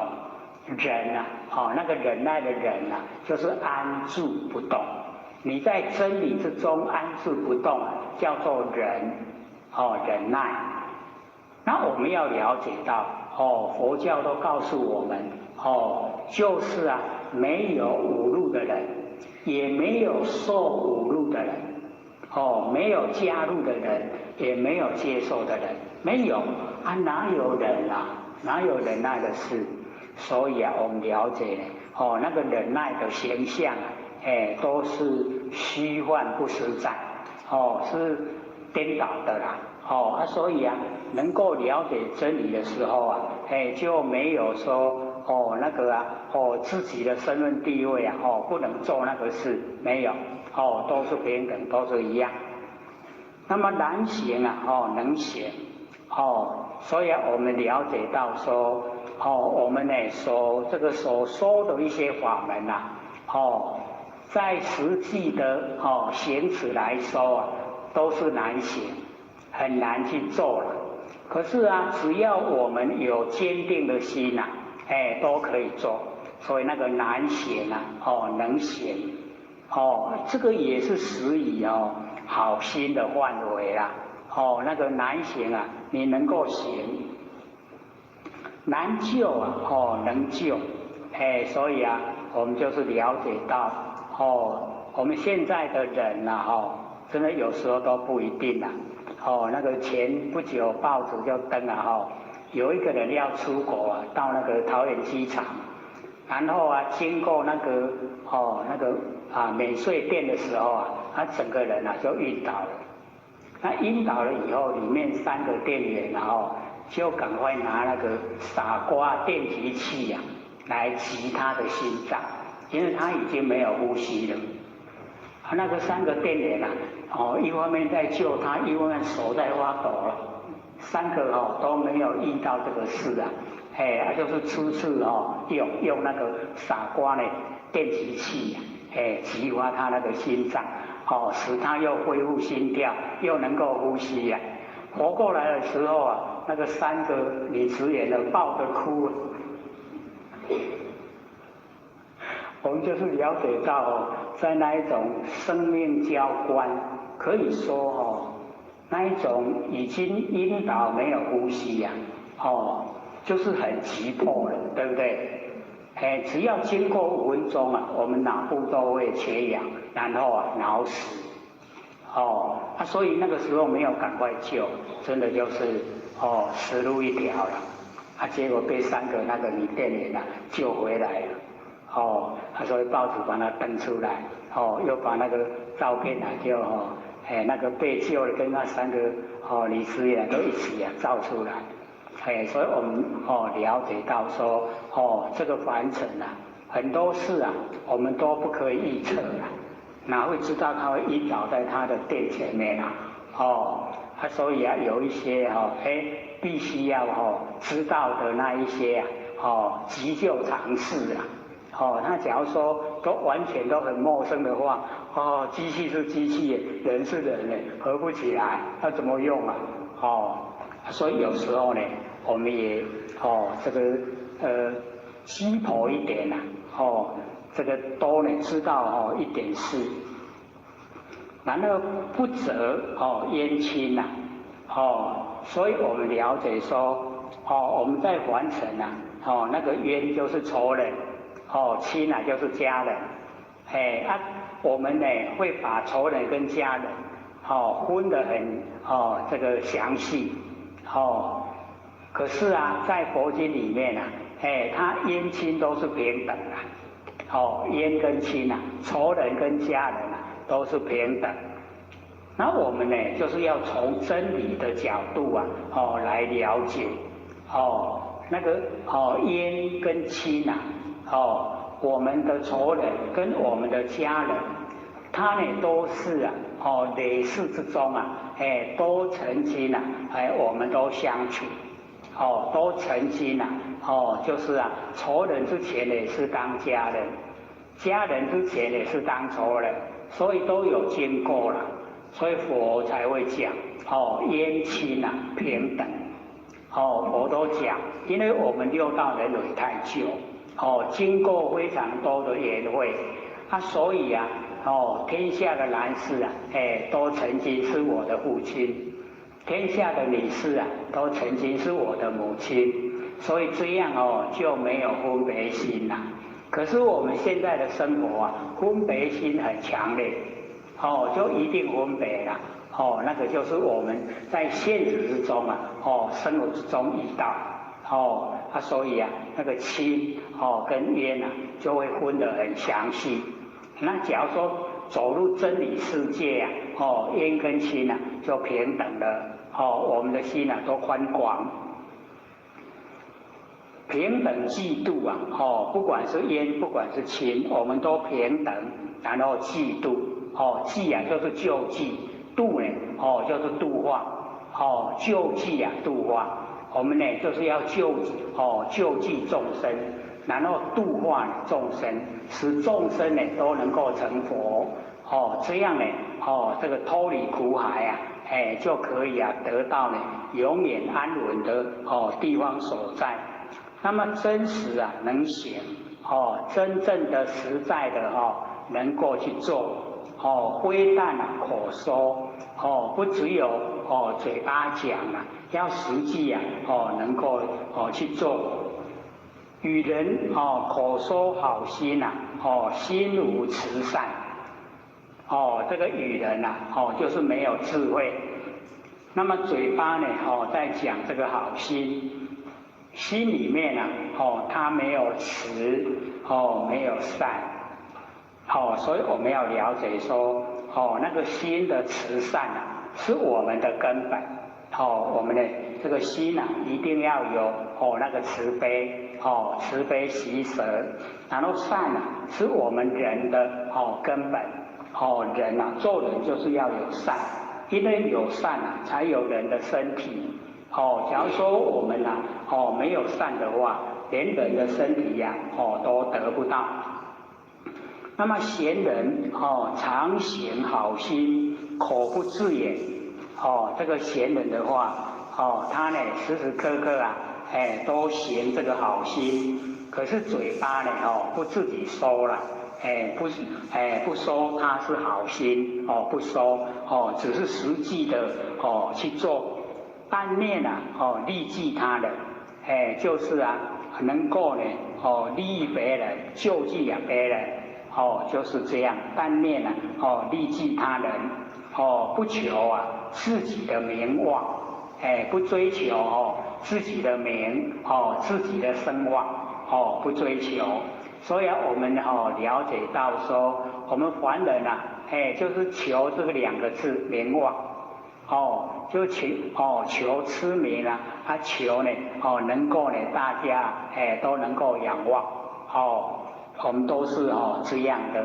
那我们以长远的眼光来看，我们的一生啊不过100年，你再怎么出名啊，100年以后人家都不认识你的啦。你再怎么有名望，人家也都不知不觉，所以啊不用去追求那一些虚幻的事啊，不实在。那么市民好心，所以啊我们前面这样一直讲下来呢，这样才真正的是好心。若是假如说呢舍寸而求尺，你舍掉的只有1寸呐，可是啊你想得到的却是1尺，这样斗变，所以啊我们了解到舍寸而求尺啊，众少而妄多者啊，是不好心的，所以这个好心啊，真的是很难做了，不好做。不过呢，我们就是要朝这个方向，朝着好心的方向，最好的心就是呢，要所有众生啊，都成道，都成佛，这个心啊就是最好，所以啊，我们这个42章的好心论，也讲1个小时又10分钟了，好心了没？你看我们都不敢回答，在这个佛殿啊，一称一回答喜怒了以后，都会想说我做不到嘞第43章至于迷悟论，就是有智慧然后愚啊，愚痴，迷啊，迷昧，悟啊，领悟，质疑啊，迷悟论。文殊菩萨呢，问佛如何呢？是智，怎么样啊才称为啊？这个智，有智慧，如何啊是愚？怎么样呢？是愚痴，就是啊，这个讲的意思啦。所以啊，这个或许最记得最深啦，因为或许以前或许在彰化花坛口庄村啊，非常小的一个村落，那个村落有一个庙，那个庙啊，我们很多都会聚集啊，在那个庙里面，老一辈的会下棋啊，会学一些那个乐器，然后时常呢就听到啊那些老人家在说你人讲看到北京嘛讲啦，他就讲这个鱼啦，你是鱼啊，这个鱼那我们那个梵文啊那个鱼啊就是牛啦，你若牛看到北京嘛牛，那个时候或许小孩子不知道那个是在讲那个梵文啦，那或许在想说，当然啦。你牛，你迁到北京也是牛啊，难道会变化吗？不知道在说这个鱼啦，就是鱼吃的鱼啦，所以或者就对这个字特别有印象。原来我们那个汉文啊，汉音啊，鱼，牛啊，对不对？就是牛。你看我们那个灰啊，汉音叫什么？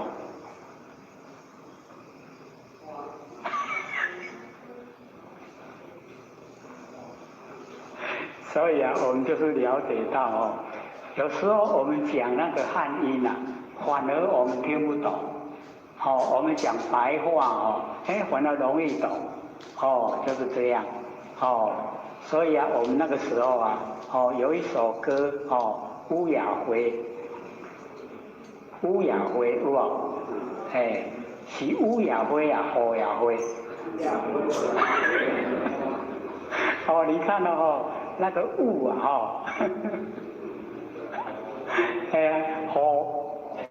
真的我们那个汉音一讲出来以后啊，跟我们生活上好像就不通顺了。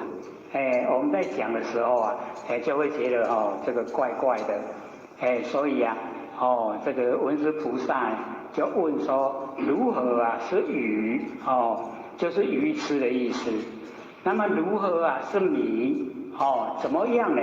是迷。然后如何啊是悟？怎么样呢？才称作呢？领悟。那愿佛啊慈悲，广为我说。希望啊释迦牟尼佛能够呢大慈大悲，然后啊为我来广说呢这个含义呀。智愚迷悟。那释迦牟尼佛呢就讲说智者啊知也。这个有智慧啊，就是你对真理啊能够了解，就是知道。所以啊我们时常用知下面呢就道，知道。知道了没？知道。然后那个老师后面就会讲，知道就行。意思说知道就可以了然后我们一听起来，知道就要去做，知道就行。所以我们了解说这个知，各位知道吗？都知道这个道吗？就很宽广，对不对？所以知就是知道。道我们就是了解。它没有两边，没有对待，就是一个一。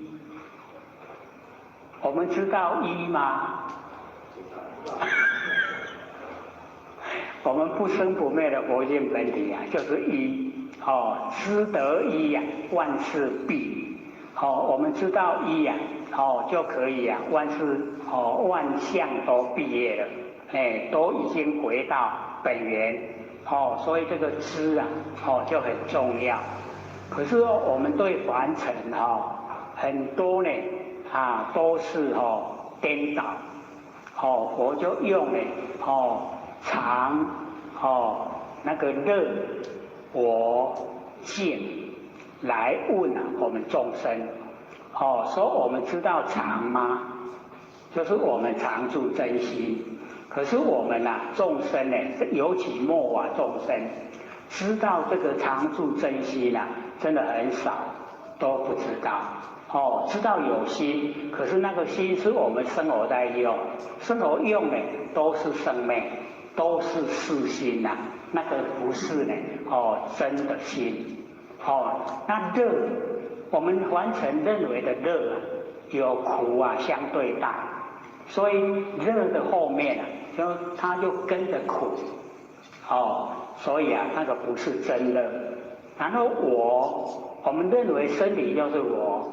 那佛说，身体是天地的物质，所有风土众缘借我用的，他众缘际会借我用，都要还给天地，那个不是我。然后见就是清净，我们都没办法清净，所以常乐我见，我们众生都没有，都颠倒。那佛的常乐我见常住真心，乐就是绝对的快乐，没有对待。你进入没有对待那个乐就已经是一个绝对的快乐，没有苦啦。我们凡尘的乐它有苦相对待，那进入佛性的乐是真乐。然后我不是身体的我，是我们不生不灭佛性本体的我，所以那个我就是如来，我就是佛。所以或者都时常讲，若有所见就是邪见；若无所见就是真实的见你如来。各位都还记得吗？所以我们就是要了解到，若无所见，我们在生活之中没有能见的我相，没有所见的法相，若无所见，即是真实的见你如来，真实的见你如来所以只要你没有能见，没有所见，你就见到如来。这样了解意思吗？所以或许就是要给各位思索，我们要了解，没有能见的这个我相，没有所见的法相，没有能所，已经进入绝对的一。若无所见，你就真实的见到如来。若无所见，就是真实的见到你不生不灭的佛性本体。所以各位在日常生活之中要想这个话，要去思索，若无所见即是真实的见你如来；若有所见即是邪见，你的见不正确的，邪见。所以我们就是了解，他已经进入到一个一真法界，无所见，无能见，没有能守，就是一个本体的绝对体，一真法界，那个就真实的如来，真实你见你如来。所以那个法手经就在讲，如来不与世间共争，世间与我争，有没有？所以啊，我们要了解到那个如来不与世间共争啊，那个如来不是释迦牟尼佛，是我们的不生不灭的这些佛性本体，那个如来。啊，如来不跟世间，世就是过去、现在、未来，间就是东西南北、东南西南、东北西北、上下间，他不跟三世四方争，世间与我争，三世四方跟佛性本体在争，这样了解吗？啊，这个佛性本体啊，他都不争，只要你争，他就全部给你，所以他就退了，退位，不见到他了。所以我们就是了解我们的佛性啊，修养就这么好，不跟世间争，不争，只要你争，他就不见。所以我们在凡尘要跟人家争执啊，佛性就不见。你佛性都不跟人家争执，它就呈现。所以我们要了解到说，这个都是很实际的，我们在生活之中呢可以体会，可以应用。真正的你了解说，我们的佛性啊，只有我们启发它，因为它都不跟世间争。那我们世间都要跟它争啊。我们最会争的就是六根啊，六根呢是最会争的。因为六根当家已经很久，已经习惯了，这个叫既得利益啊，他不肯放生，他既得利益都是我在当家，怎么你要出来跟我争这个钱币嘛？所以他不肯放。那不肯放的话，我们就了解到我们的六根在当家，起后造业，有取舍，有喜欢讨厌。我们佛性在当家，佛性没有喜欢讨厌，没有取舍，不造业，所以要给谁当家？假如说我们要给佛性当家，各位同学说的容易呀，你实际做你就会了解说，六根怎么这么强啊？眼睛要当家，耳朵要当家，鼻子要当家，嘴巴要当家，身体要当家，意念要当家。哪一个肯让？哪一个肯让佛性啊？你看我们社会人士啊，为什么现在有那一种那个中广的题材呀？就是因为那个鼻根当家了，你闻到那个那个炸鸡排啊，你闻到以后你不想吃还真的要克服社会人士啦，我不是说我们素食者而且昨天那个做这个公路客运，看到那个统一那个超商，怎么拍了一大批人啊，拍得很长，做什么？对了，在买冰淇淋。冬天呢，排了一堆很长，我说这个是在排什么啊？原来是买冰淇淋。他用那个一个尖尖的装他要装的时候没有速度那么快，排的人很多了。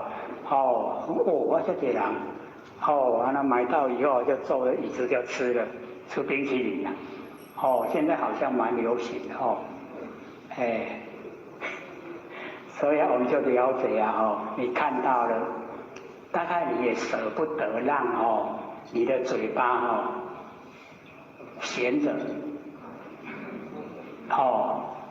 有没有嘴巴当家？你嘴巴不当家不会去排队对不对？就是想吃，嘴巴当家。我说炸鸡排是鼻子当家，你闻到气味了，不买的很难过。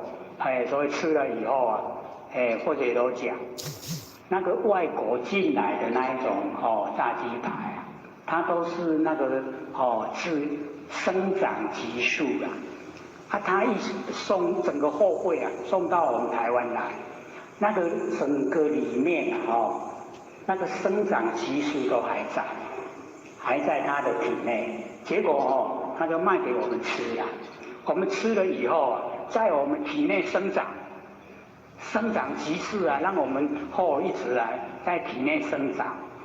所以各位在南部比较少看到，你在北部那一种一个人要坐2个位置的人非常多。你看到他心脏负担都很大，看到那个体裁真的很难过哎。你请他说吃少一点。我们坐高铁下来坐在我们旁边一个男士先生真的是很壮硕。然后从这个台北坐下来，他是坐到台中下车，他一路一直吃非常多非常多样。他一个吃完换一个，一个吃完换一个。然后我就想说，这个不胖也难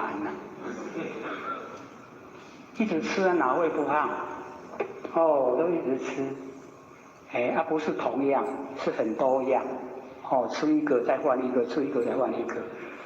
我们旁边吃的旁边看的还好，肚子不饿了。我们都会被他引诱好像他吃什么他吃什么都会被他引诱。就还好，我们这个坐高铁就吃中餐，已经都习惯了就不会被那个旁边的影响。所以我们就了解说，要呢我们佛性出来当家，还真的是非常不容易我们没有认识没有那个很正确的见解，真的佛性没办法出来当家。所以一定要研究真理，你透彻的知道真理，你知道真理了以后那个真理它会促成你行动。你只要透彻知道真理，它就会督促你做。你不做都不行你真的开始做，就是佛性当家，做给佛性当家。6根要当家呢，你都跟他讲理由，说不行那个你喜欢看的那个无常变化，很快就变化了。你喜欢听的也一样过了一段时间，这个就不流行了。你喜欢吃的那个都不营养那个会伤害到我们肝脏，炸的嘛油炸你喜欢吃的就是我们体内会超出负荷你跟你6根讲理6根它会慢慢接受降服就不争了。不争的时候就是你佛性当家。佛性当家一口气不来，整个空间都是我们佛性的道路。所以条条大路都通理天。所以我们要了解到，我们在凡尘一定呢就是要启发佛性当家，这个是非常重要。不然我们现在6根当家，一定呢有喜欢讨厌一定有取舍，一定呢有行为造了业一定要受果报。我们佛性哪能够自由自在一口气不来，什么人在当家？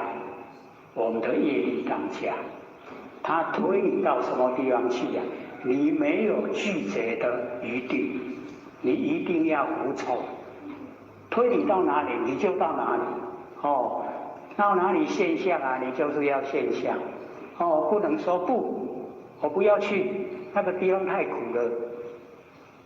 那个时候没有自由了那我们就是现在有人身体的时候有自由，你可以选择不给6根当家，6根所喜欢的不合理的全部都拒绝。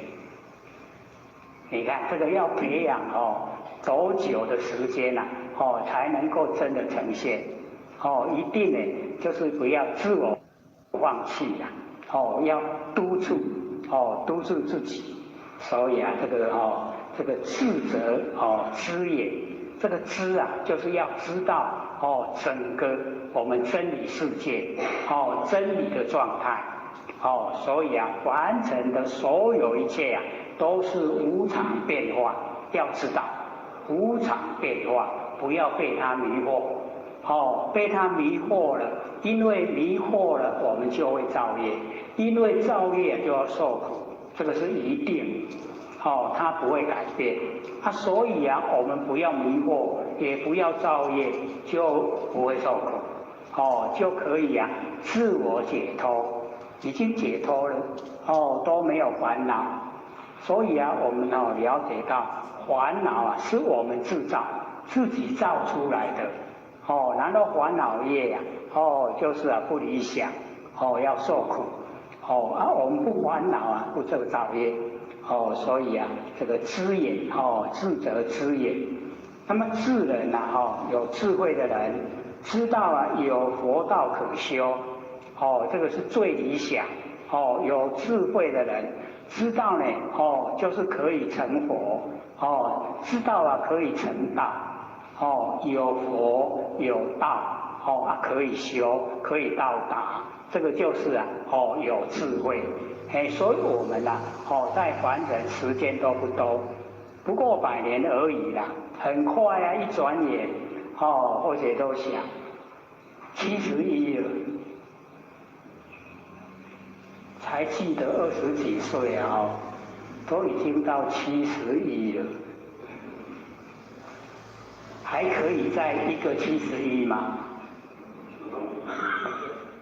妄想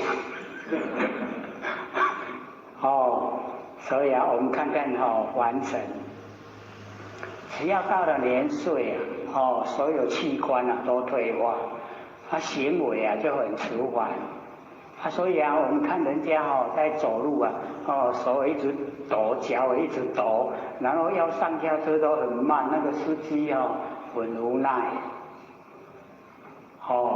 要等他上下车啊都很慢现在有司机都修养比较好，会慢慢想说以后自己也会老现在善待人的话，以后人家会善待他所以最近看到的都很理想司机看到那个眼睛啊弱视看不太见，他竟然会先下车去引导他下车，然后他下车以后再上来开车，看到都很温暖看到司机这样都很温暖所以啊，我们了解说凡尘啊就是无常变化，然后知道呢有佛道可修知道啊有圣教可学可以啊成圣成贤圣贤，我们可以啊到达圣贤的那个程度知道啊有圣贤啊可以学，那么知道呢有名师啊可求我们呢都求到了我们呢跟我们郭老师啊都这个一起，所以啊我们这个班是我们郭老师开的当时啊跟各位约束啊都只有3年对不对？3年一到了，老师说这个是初级班接着要走路啊中级班，所以我们又3年，今年啊9月26就5年了很快一转眼。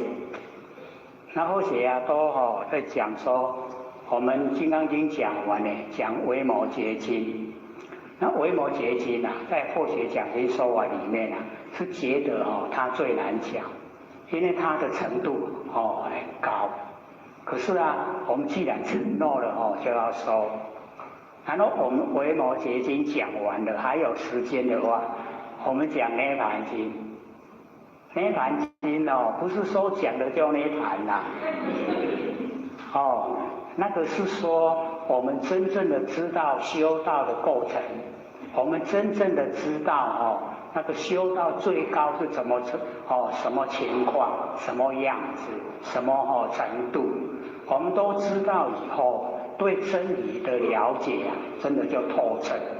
然后啊，我们往后再听到有别人说，我们已经心里面有底，就是知道怎么修是正确，知道怎么修是到达最究竟最高的法门。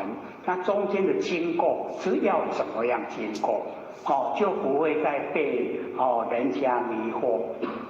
不然有一些他一修到有正念的时候啊，他就会这个引诱你去跟他一起修，然后啊要收费，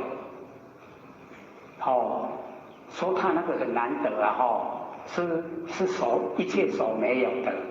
然后我们有时候啊不了解，不了解以后啊，我们会盲从。像说啊有一个团体啊，他说释迦牟尼佛49年讲经说法，没有收一个字，全部留着要给我收。我们听了会怎么样？我们就会说他真的不了解真理啦。因为释迦牟尼佛站在那个没有能说的我相，没有所说的法相，那个已经呢就是一真法界讲的就是已经进入佛性本体，所以他没有能说的我，没有所说的法。那假如说你要留给我说，那你有没有能说的我啊？有没有所说的我？那你有能修，还有所修，是不是生昧？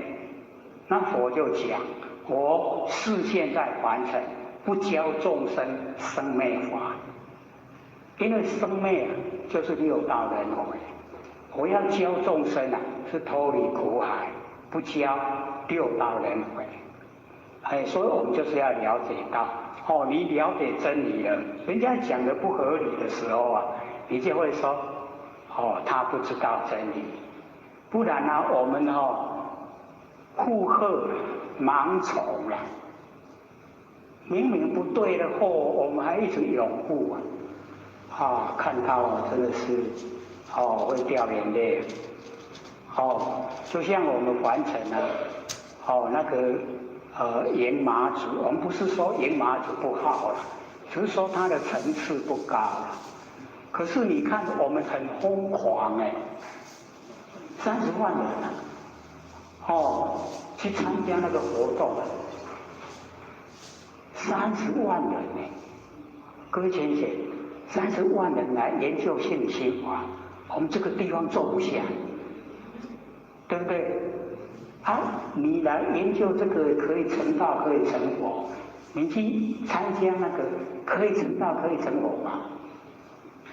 你就知道那个没办法了。那个从你想的时候，我来参加这个活动，不想成道也不想成佛，根本就没有那个希望。所以我们要了解到，你透彻认识真理的重要。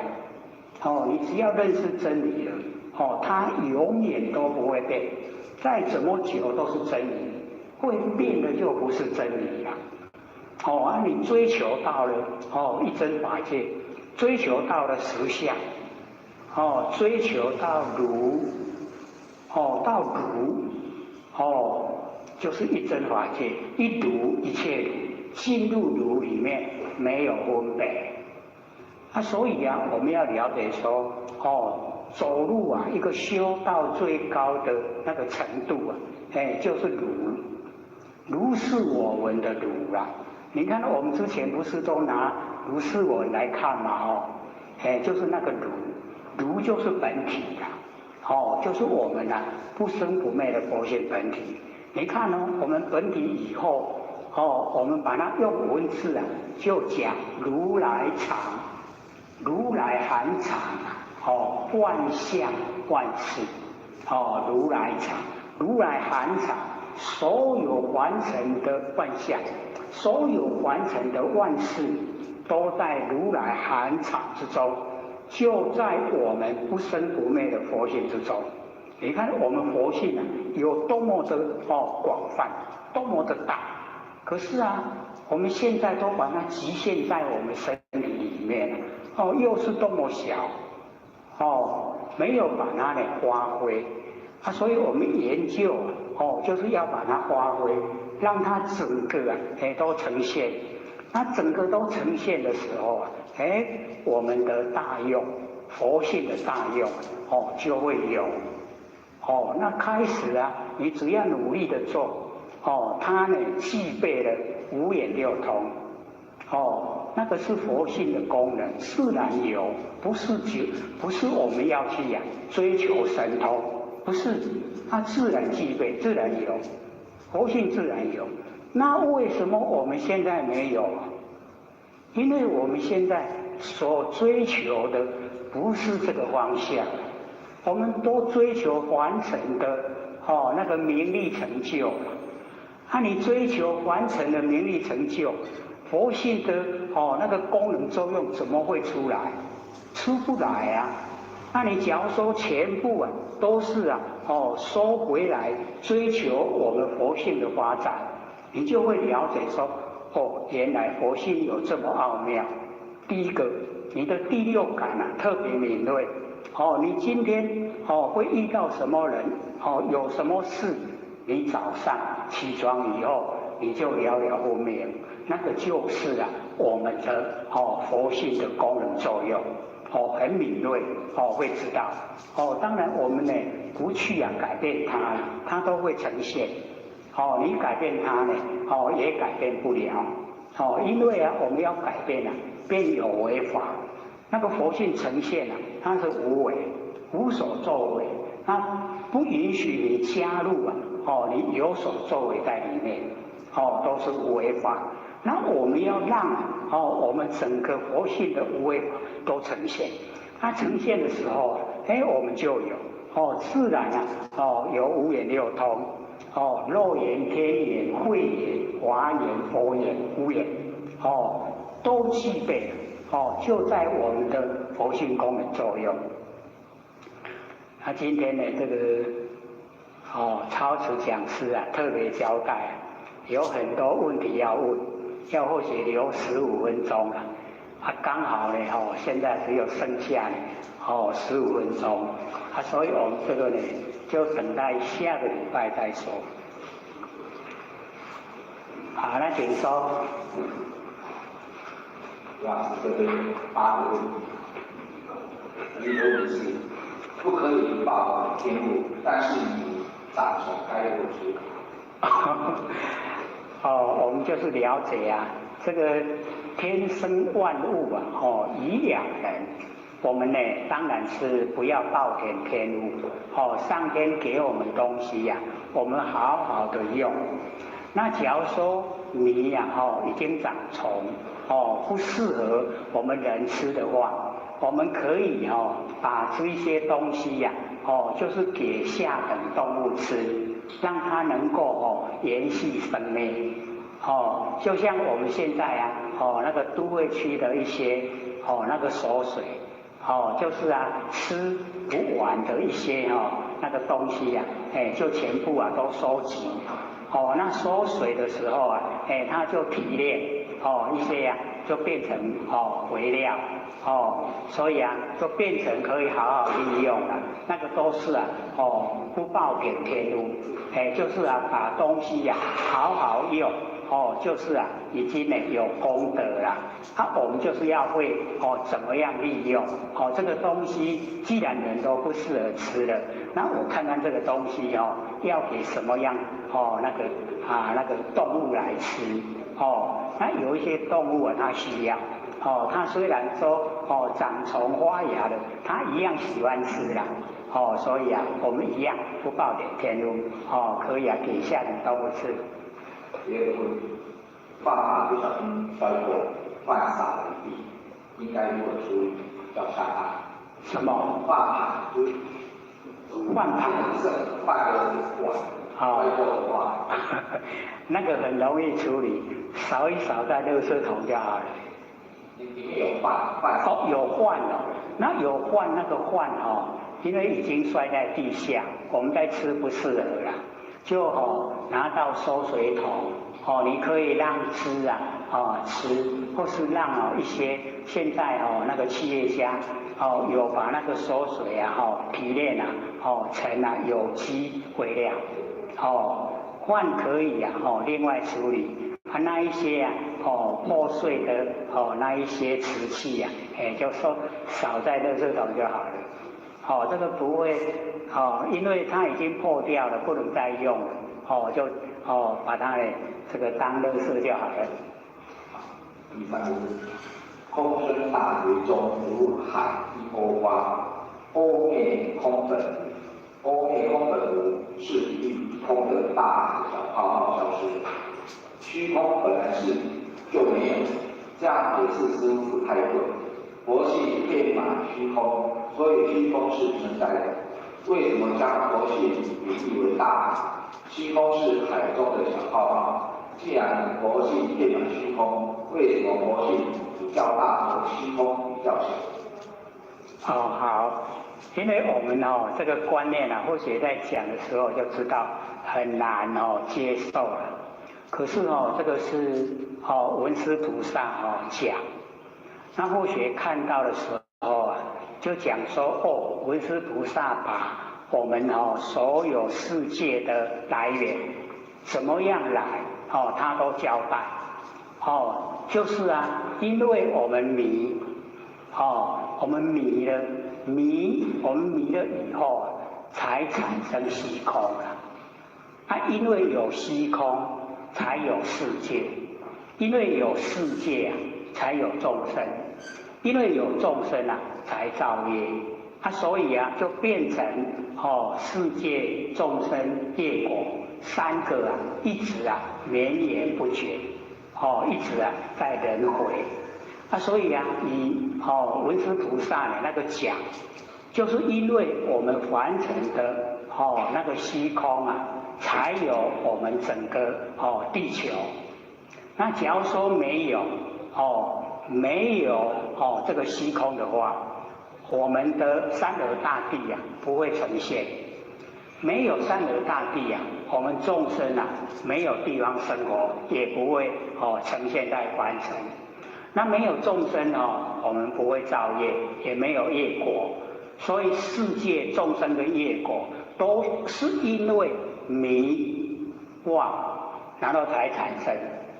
没有迷跟没有妄，假如说我们都在争之中就没有虚空没有虚空，我们佛性我们每一个都是在本际，就是我们佛性的本位，都没有地方让你呈现所以因为我们迷了我们妄不真了迷跟妄，然后才产生了虚空因为有虚空了，然后才有三河大地世界，有世界了才有众生，有众生了才有业果所以我们了解这个我们了解说整个我们佛性是非常大到整个宇宙虚空不只有太阳系它是超越整个宇宙虚空所以我们就是了解到非常的广泛，我们佛性非常广泛。可是现在因为我们有起心动念起心动念我们要知道念就是业，起心动念的念就是业虽然说这个业是很小，可是毕竟已经有了。假如说我们不起心动念我们不会落入凡尘，不落入凡尘我们不会越来越造越多所以我们要了解到我们到凡尘来的原因不是说像我们那个老母信子十戒所说的说我们在三山坡然后把我们先医先邪都收回去把我们赶到凡尘来然后现在啊，大概普渡啊，一直哭着要我们回去，我们众生都在问我们道心前在问，为什么那个时候啊，把我们赶下来，现在要我们回去？意思说呢，多此一举呀，你不要赶下来就好了嘛。那各位姐姐，我们要了解，假如说你不起心动念，你没有业，没有人可以赶你下来。那我们已经起心动念有业，那有业呀，这个业它一定要有果报所以我们了解说，你起心动念了以后，然后一念无明就是无明然后生三系就是有业相业相既然有了就转向，就把我们般若妙智慧然后转过来要看什么业力。起心动念的业力，我要看它是什么样子。然后我们了解说，业没有形象，我们的业没有形象。说你一直要看，你看不到真正的业。可是你这样瞪目花老，就是把整个虚空之间它都已经迷幻，迷幻成了以后。就变成四大家合，所以就真的三河大地呈现了。那我们就了解，从这个说法里面就说本来没有三河大地，就是因为我们一念妄动，然后才产生三河大地。所以三河大地的来源就是迷妄，迷跟妄才有三河大地。因为有三河大地我们众生的业有地方呈现现象，所以就来了。来了以后本来是很少的业所以你那个我们开始言会的起头那个众生的那个善都本具备没有很恶。可是我们一代一代不如一代，一代不如一代。我们本来只有少的业，很快就还清了啦。可是我们接着生活很快又造了很多了。本来比如说我们只有欠100块，来还100块就要回去了。结果我们在完成一生活了100块就变成1万块，已经欠1万块了。追下来还，越还越欠债越多了，欠到现在已经多得不得了，赖皮不要还了，太多了，不要还了。这个我们要了解到，由不得你不还你说不还不可以所以我们就是了解到这个所有。没有说哪一个在操作，没有，是我们自己的业力形成。那我们自己造了业，自己要受苦。所以我们在完成这个时候，我们不可能以往没有造业一定都有。我们现在努力的修道，我们只要走路，假如说你每天都是觉。那你就没有缘因以往所造的因它就在虚空之中，它遇不到缘，成不了现象，你就不用接受了。所以我们要了解到说我们现在的修持就很重要。你现在的心整个都是空，空的话就是没有缘因是有，可是没有缘，因缘不汇合就像那个种子，你把它放在仓库，它不会发芽。可是你拿来埋在土中，又有太阳又有水，它就发芽了。所以我们呢，现在的修持，为什么佛经里面会讲说，我们那个所有的业障消灭，就是因为你全部走入真空世界你真空妙有，就是佛性本体你那一些因你在种的怎么大的因它找不到缘，不会现象，所以真的就没了啦。可是只要你走回头路又起心动念，又动凡尘心，那个因啊，它就来了啦。它在，它就来了。只要你都不起，你都是真空妙有，那个因啊，它不会来。所以啊，我们就是了解到，我们可以改变的，它凡尘的所有一切都不定、不固定啊。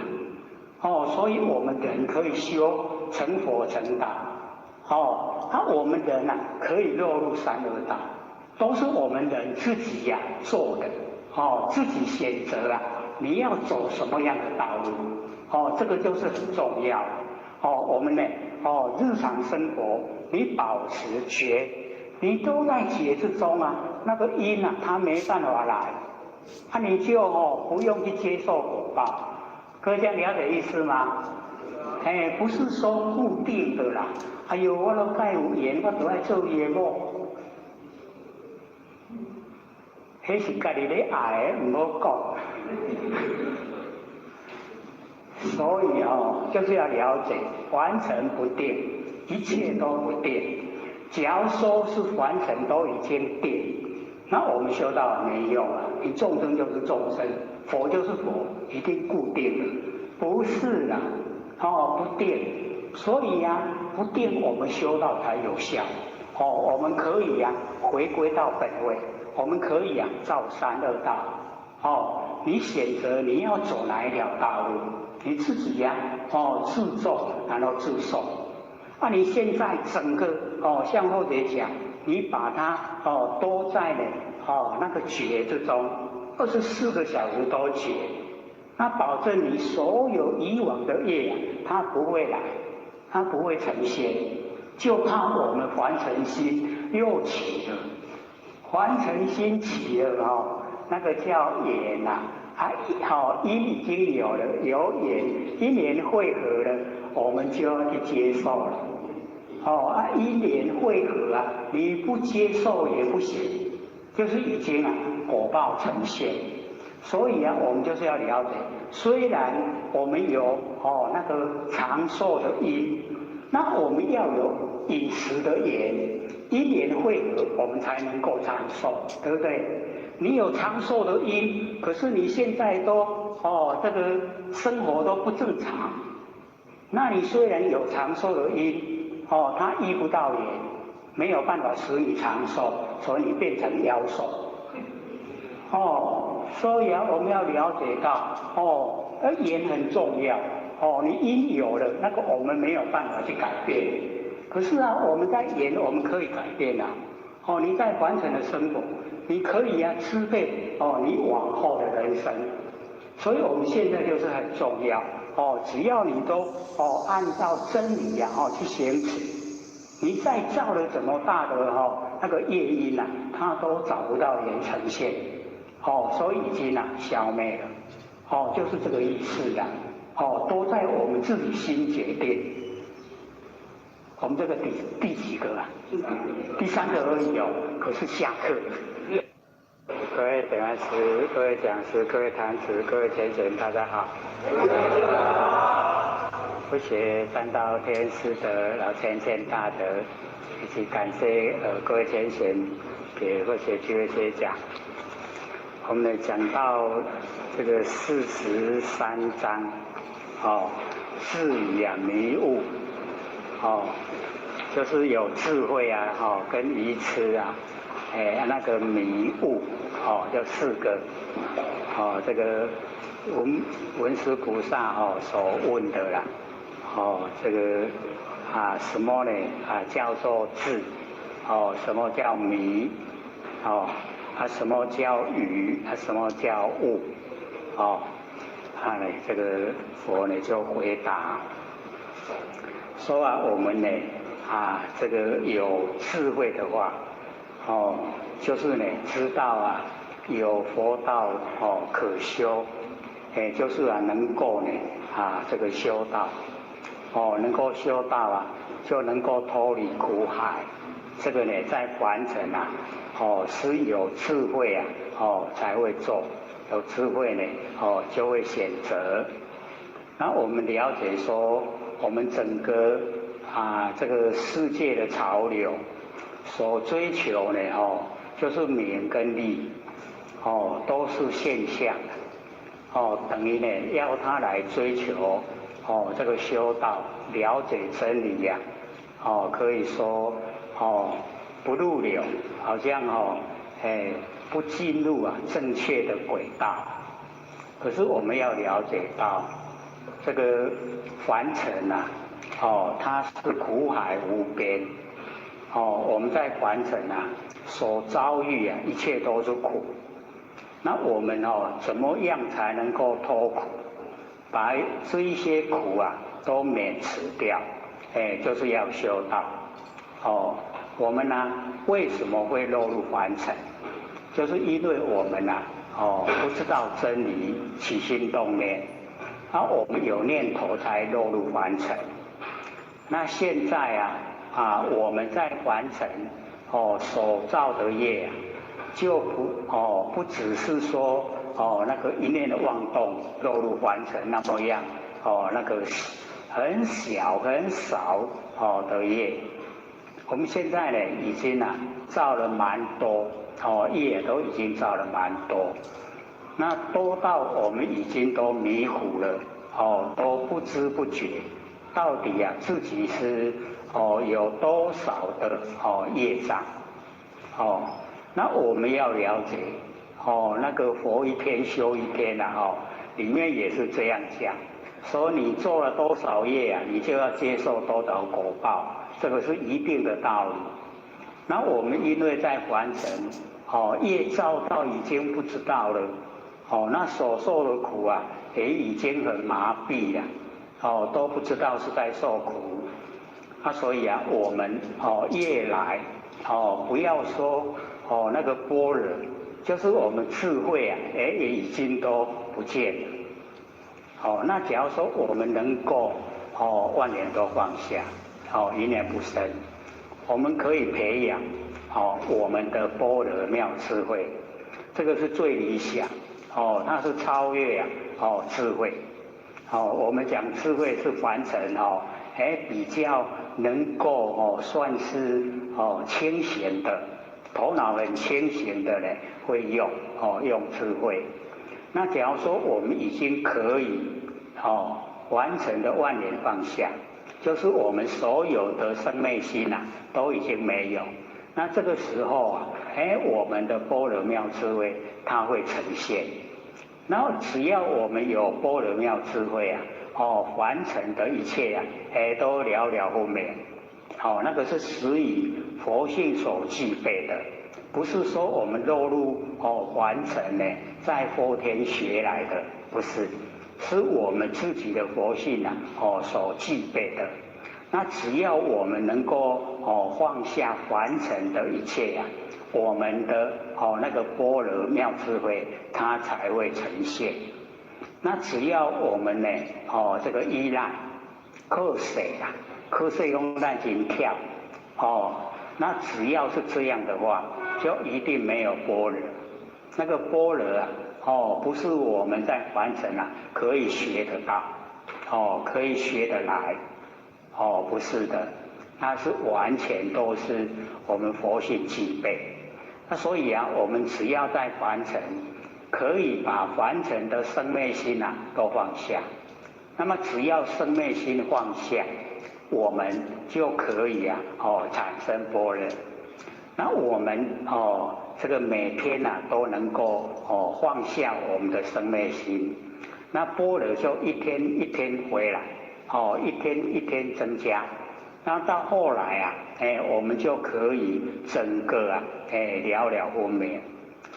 虽然说还不到达整个佛性大用可是大用的那个佛性会慢慢呈现。那呈现的那个起头就是我们的第六感特别敏锐然后再接着我们会有那个五眼六通。我们在凡尘不追求神通可是这个神通是我们佛性所具备本来有的。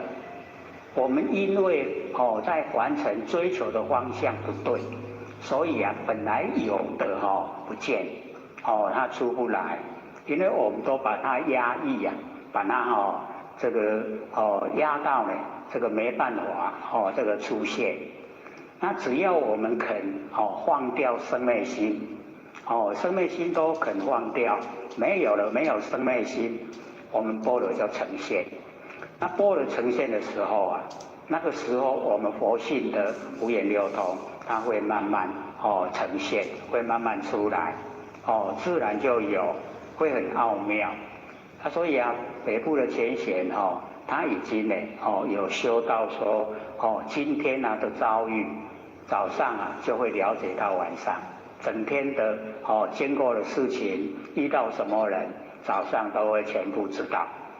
那个就是啊第六感特别敏锐，它不是学的，那个是放下生灭心，自然回到佛性的功能作用。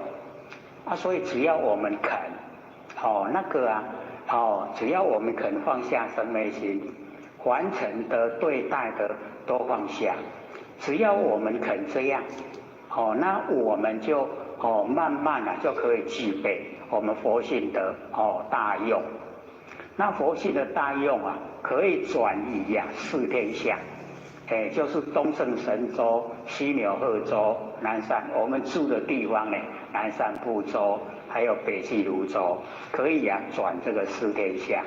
那我们不用去转那个啦，我们转不转可以说对我们都没关系啦。只要我们进入佛性本体我们是非常宽广。那我们今天手上有拿一张那个是天文学那个硕士的解剖学的，他或者说要给大家看胜过于就是只有或许看，大家看了就了解说我们129600年了在整个宇宙那个天文来讲，它是很短暂的不长。那我们就是要了解不长的这个我们说呢一个圆会说不长，可是我们要知道说一个圆会有129600年，然后有6万年它是没有形象，就是没有生物生物没有，然后6万年有生物就是有我们这一些众生那我们经过了已经不可算的圆会了所以我们老师呢就在那个谢谢你那首歌里面有讲，所以我们都会记忆以往的那个圆会以及我们的六道轮回。可是我们这个前一世是什么都不知道这个隔胎我们受怀胎的时候，隔胎我们就迷昧了都不知道前一世我们是什么这个身份，生活在哪里我们都不知道。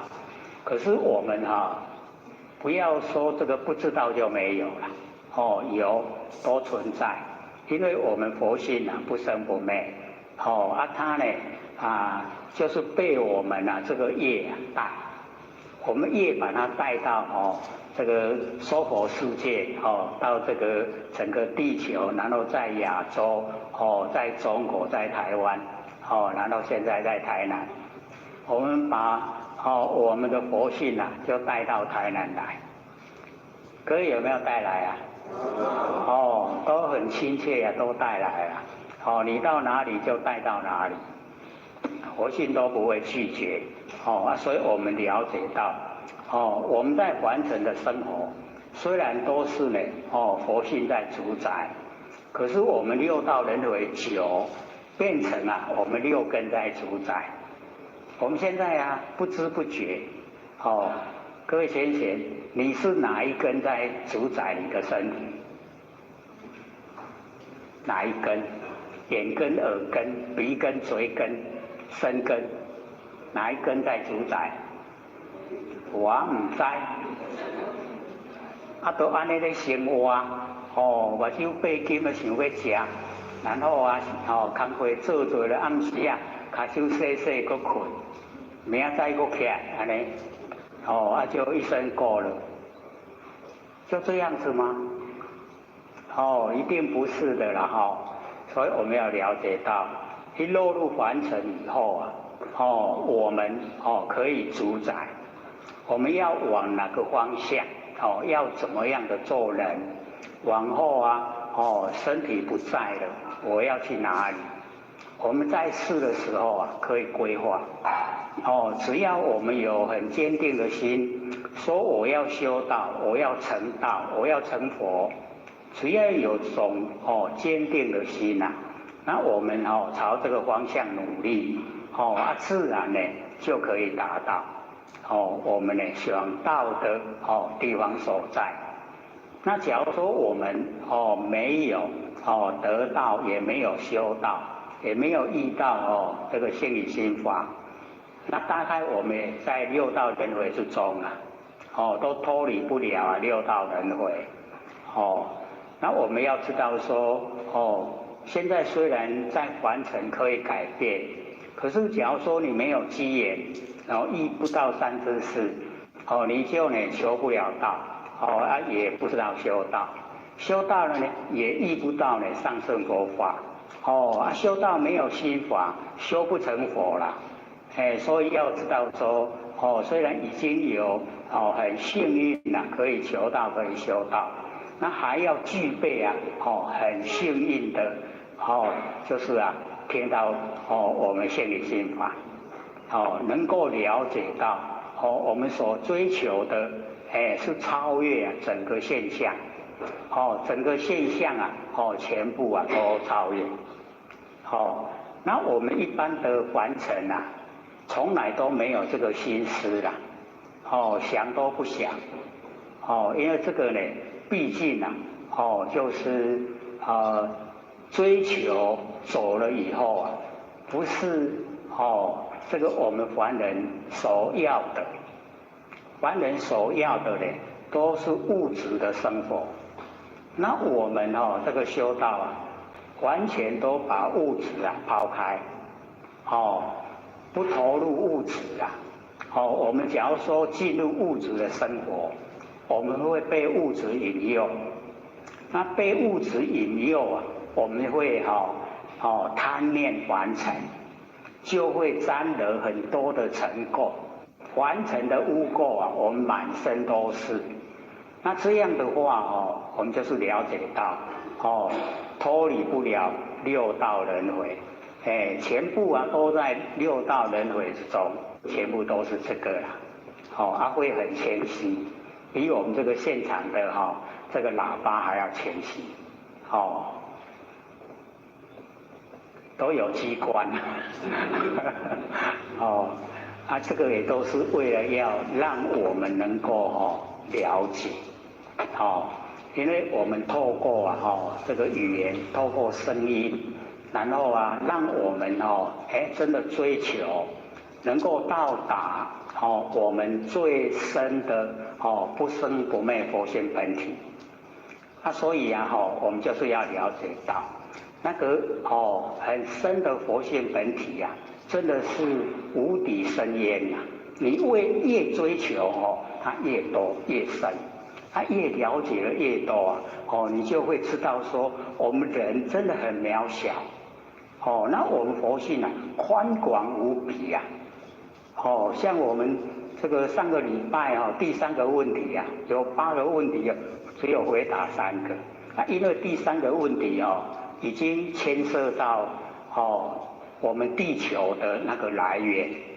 那我们研究楞严经的时候那就已经呢有探讨那个地球的来源，是因为我们人迷跟妄，妄就是跟真相对有迷了，然后又起妄了，从真起妄，这2个字迷妄才产生虚空这个虚空各位就是要了解，我们研究性理心法，知道我们整个空间都是佛性，那个空是真空，可是我们迷妄的虚空是顽空，是我们社会人士所认识的空它的空里面什么都没有，空就是空什么都没有，那个叫顽空那个完美的空。那我们佛性有启发了以后，整个空间都是佛性，所以叫真空。空中不空有佛性在。妙有没有形象，我们的佛性真空妙有。因为真空。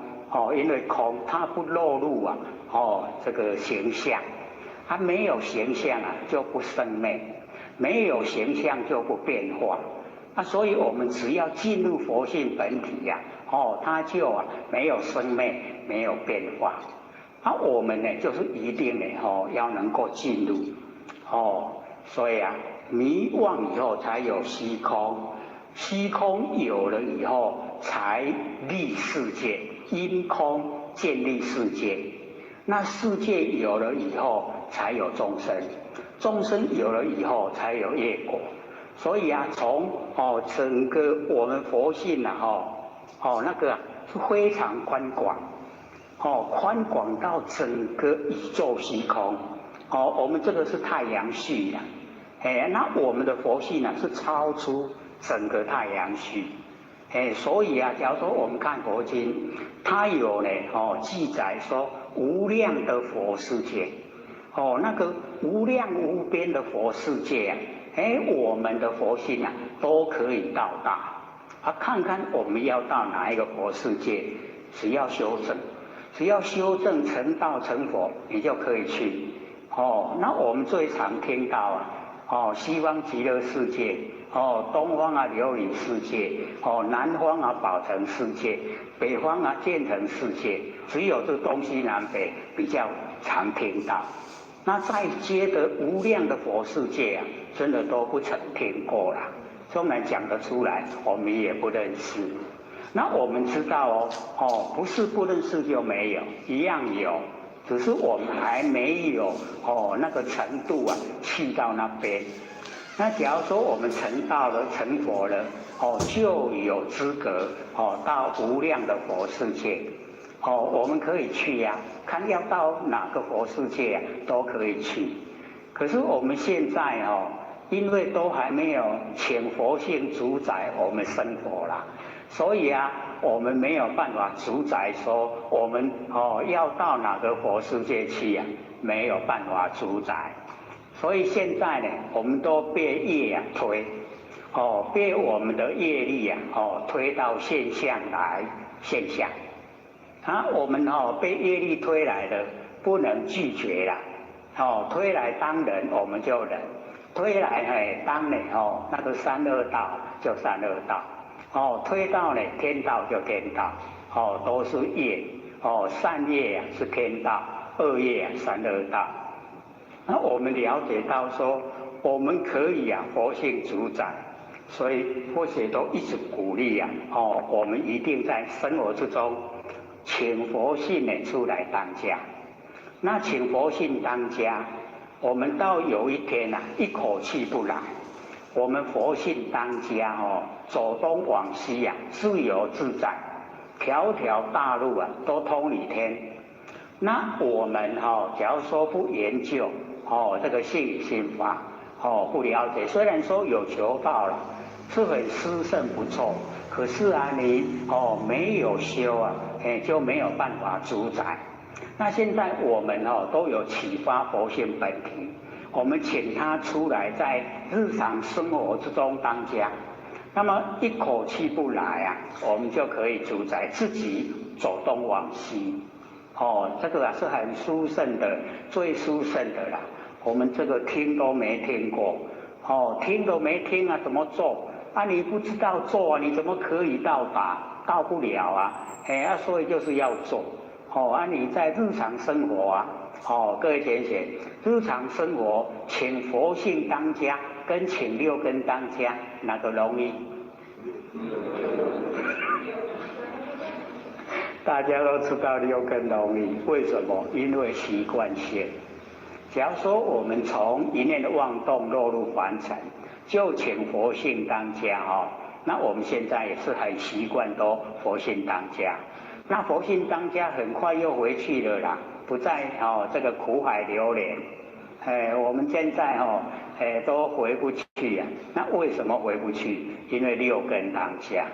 那六根当家所造的不是善就是恶啦。善恶业啊，就是一定在六道轮回。那我们请佛性当家，不会说很困难嘛。看我们愿不愿意做，愿意做我们就可以做得到。假如说意愿都不高，六根又那么习惯的当家，那真的就很困难。看我们愿不愿意啊？愿不愿意成佛啊？愿不愿意请佛性当家？这样就差不多了。可以请佛性当家的话，那我们一口气不来都可以请佛性当家。条条大路就通罗马，都可以通到倚天的。那我们要知道说六根当家。因为说这个想的念头都是业，善恶业那个业就一定接受果报。我们接受果报又迷惑，就这样没完没了。那我们佛性当家的时候因为佛性是一个独一无二的那个独立体，它没有两边，没有对待。所以佛性当家，没有喜欢讨厌。既然没有喜欢讨厌就没有取舍，没有取舍我们行为就不造业，不造业就不受苦。所以我们了解说原来佛性当家有这么殊胜。可是没有人加以提倡的话，我们也不知道做了，也不知道怎么做。所以我们呢这个上个礼拜有说有一个很简单的方法就是觉还记得吗？我们心里面想什么，我们身体做什么，我们都保持那个觉。这个觉我们就是要了解到，因为不觉才造业啦，因为不觉才起心动念。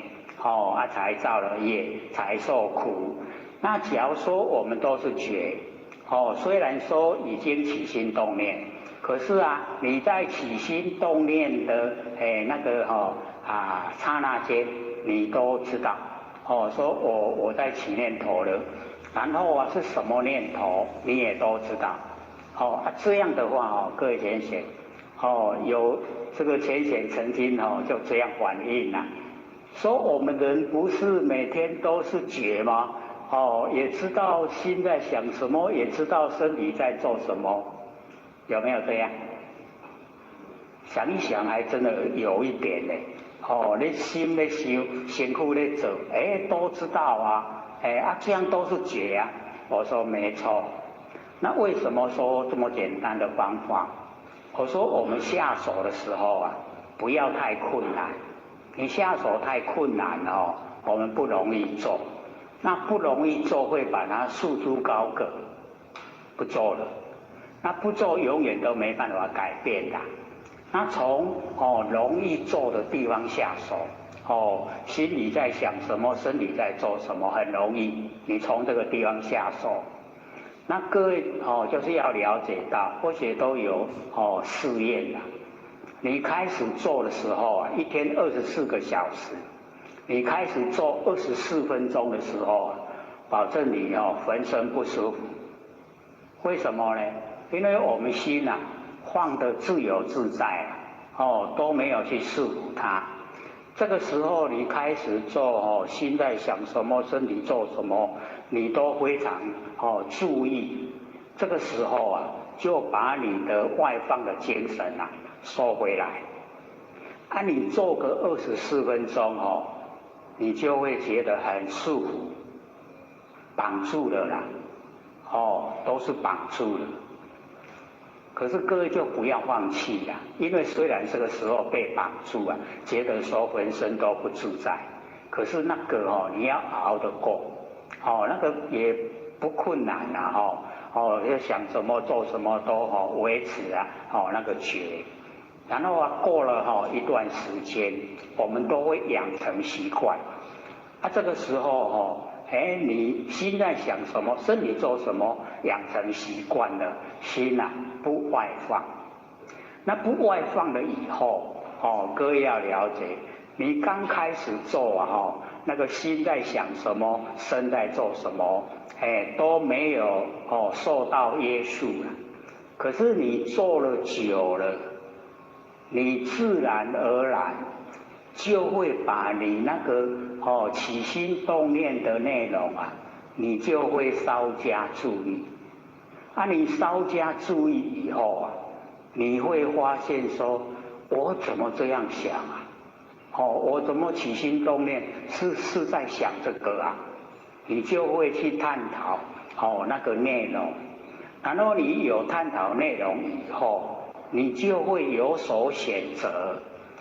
就会这个没营养的去掉好了，这个不要想然后这个对我有利益的我要多想。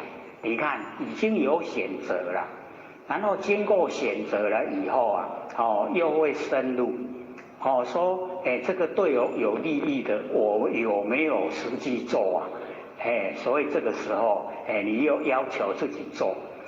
这个时候已经脱离刚开始下手时候的那个心在想什么，身在做什么，已经不一样了然后再深入你做了以后你会了解说原来我们的佛性是这么的宽广，原来我们的佛性是这么的活泼。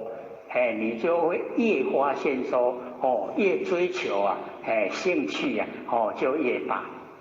那你自己有兴趣追求那不要别人鼓励你自己会做所以那个觉虽然说开始很容易，可是你做到后来那个效果会很好就是你真的深入我们的那个佛性的那个本体里面非常的深入。那你深入了以后，你会了解到很多的真理它都不变化的我们呢平常因为接触的都比较表面化，那表面的容易知道，深入的就不容易。可是为了做觉这个功夫自然而然你就会越来越深入。越深入了以后你就自然会感受凡人的那一种粗浅就是生活都是很表面化都是没有深入了。在这个时候你就会要求自己心能够宁静。这个时候的心宁静就不是表面的那个就是深入你佛性的静。你佛性到一清净以后真的就回归到不生不灭的本体佛性本体你整个很清晰的呈现。像我们做万念放下一念不生一样可以呈现，可是它呈现的时候的程度就没有这么深。那一念这个万念放下一念不生你做了久一样可以到深入了那我们万念放下那个是生灭心，万缘就是万心都是假的，都是生灭的我们把那个都放下生灭心全部放下都进入不生不灭的真心。所以刚开始或许讲你一天之中一定有空闲时间2-3分钟都可以你就做万念放下你万念的放下，你就会知道说已经解除心的束缚已经很多了。本来都被自己束缚，被自己的观念束缚现在你可以放下那个束缚你自己解除了那个绳子绑住自己呀、我们都是捆仙色啦，咱拢是仙去有捆仙色捆掉嘞，绑住了啦，我们自己绑住自己，所以我们都成不了仙。为什么？因为我们都忙忙碌碌啦，那个仙都要用仙仙啦，你用仙仙都用袂掉啊，各位用得掉的。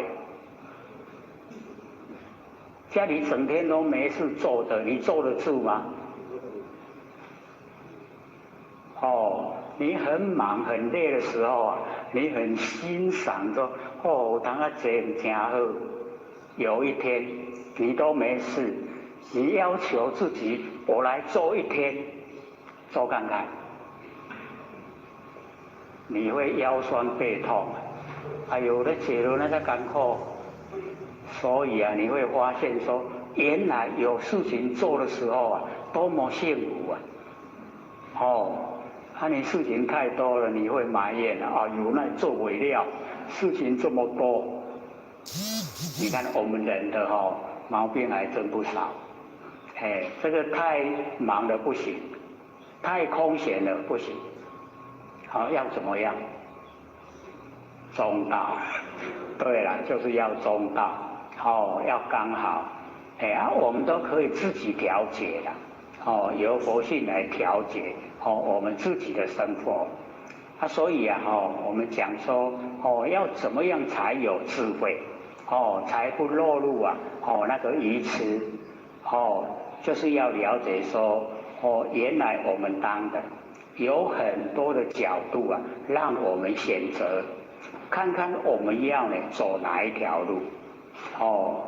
这个我们仙佛也时常讲，人间的道路千万条，修是最高，我们修道是最高的了，这一条道路是最殊胜最好，都不会后悔，到最后都不后悔，那我们在凡尘你去走哪一条路到一口气不来的时候你一定会后悔。说我追求的方向错误了，留了很多钱给后代，后代在争财产，不要留就好了。这个我们在凡尘很少都能够没有遗憾离开凡尘，所以我们在生的时候就一定要安排自己的生活。过得非常有意义，不会白白过，不会无意义的过，然后我们又可以改变，既然得了道，既然听了最上乘佛法，既然可以成佛，既然可以成道，我们努力的走这个道路，就是最有智慧了，都能够启发般若，所以我们这个智慧第一个智慧，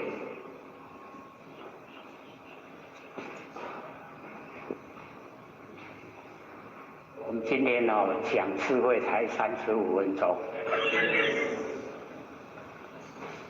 我们上个礼拜讲好心还讲40分钟。所以智人有知道有佛道可修，知道有圣教可学，知道有名师可求，知道有福可做，知道有罪可忏，乃至知道有这个出世法，知道有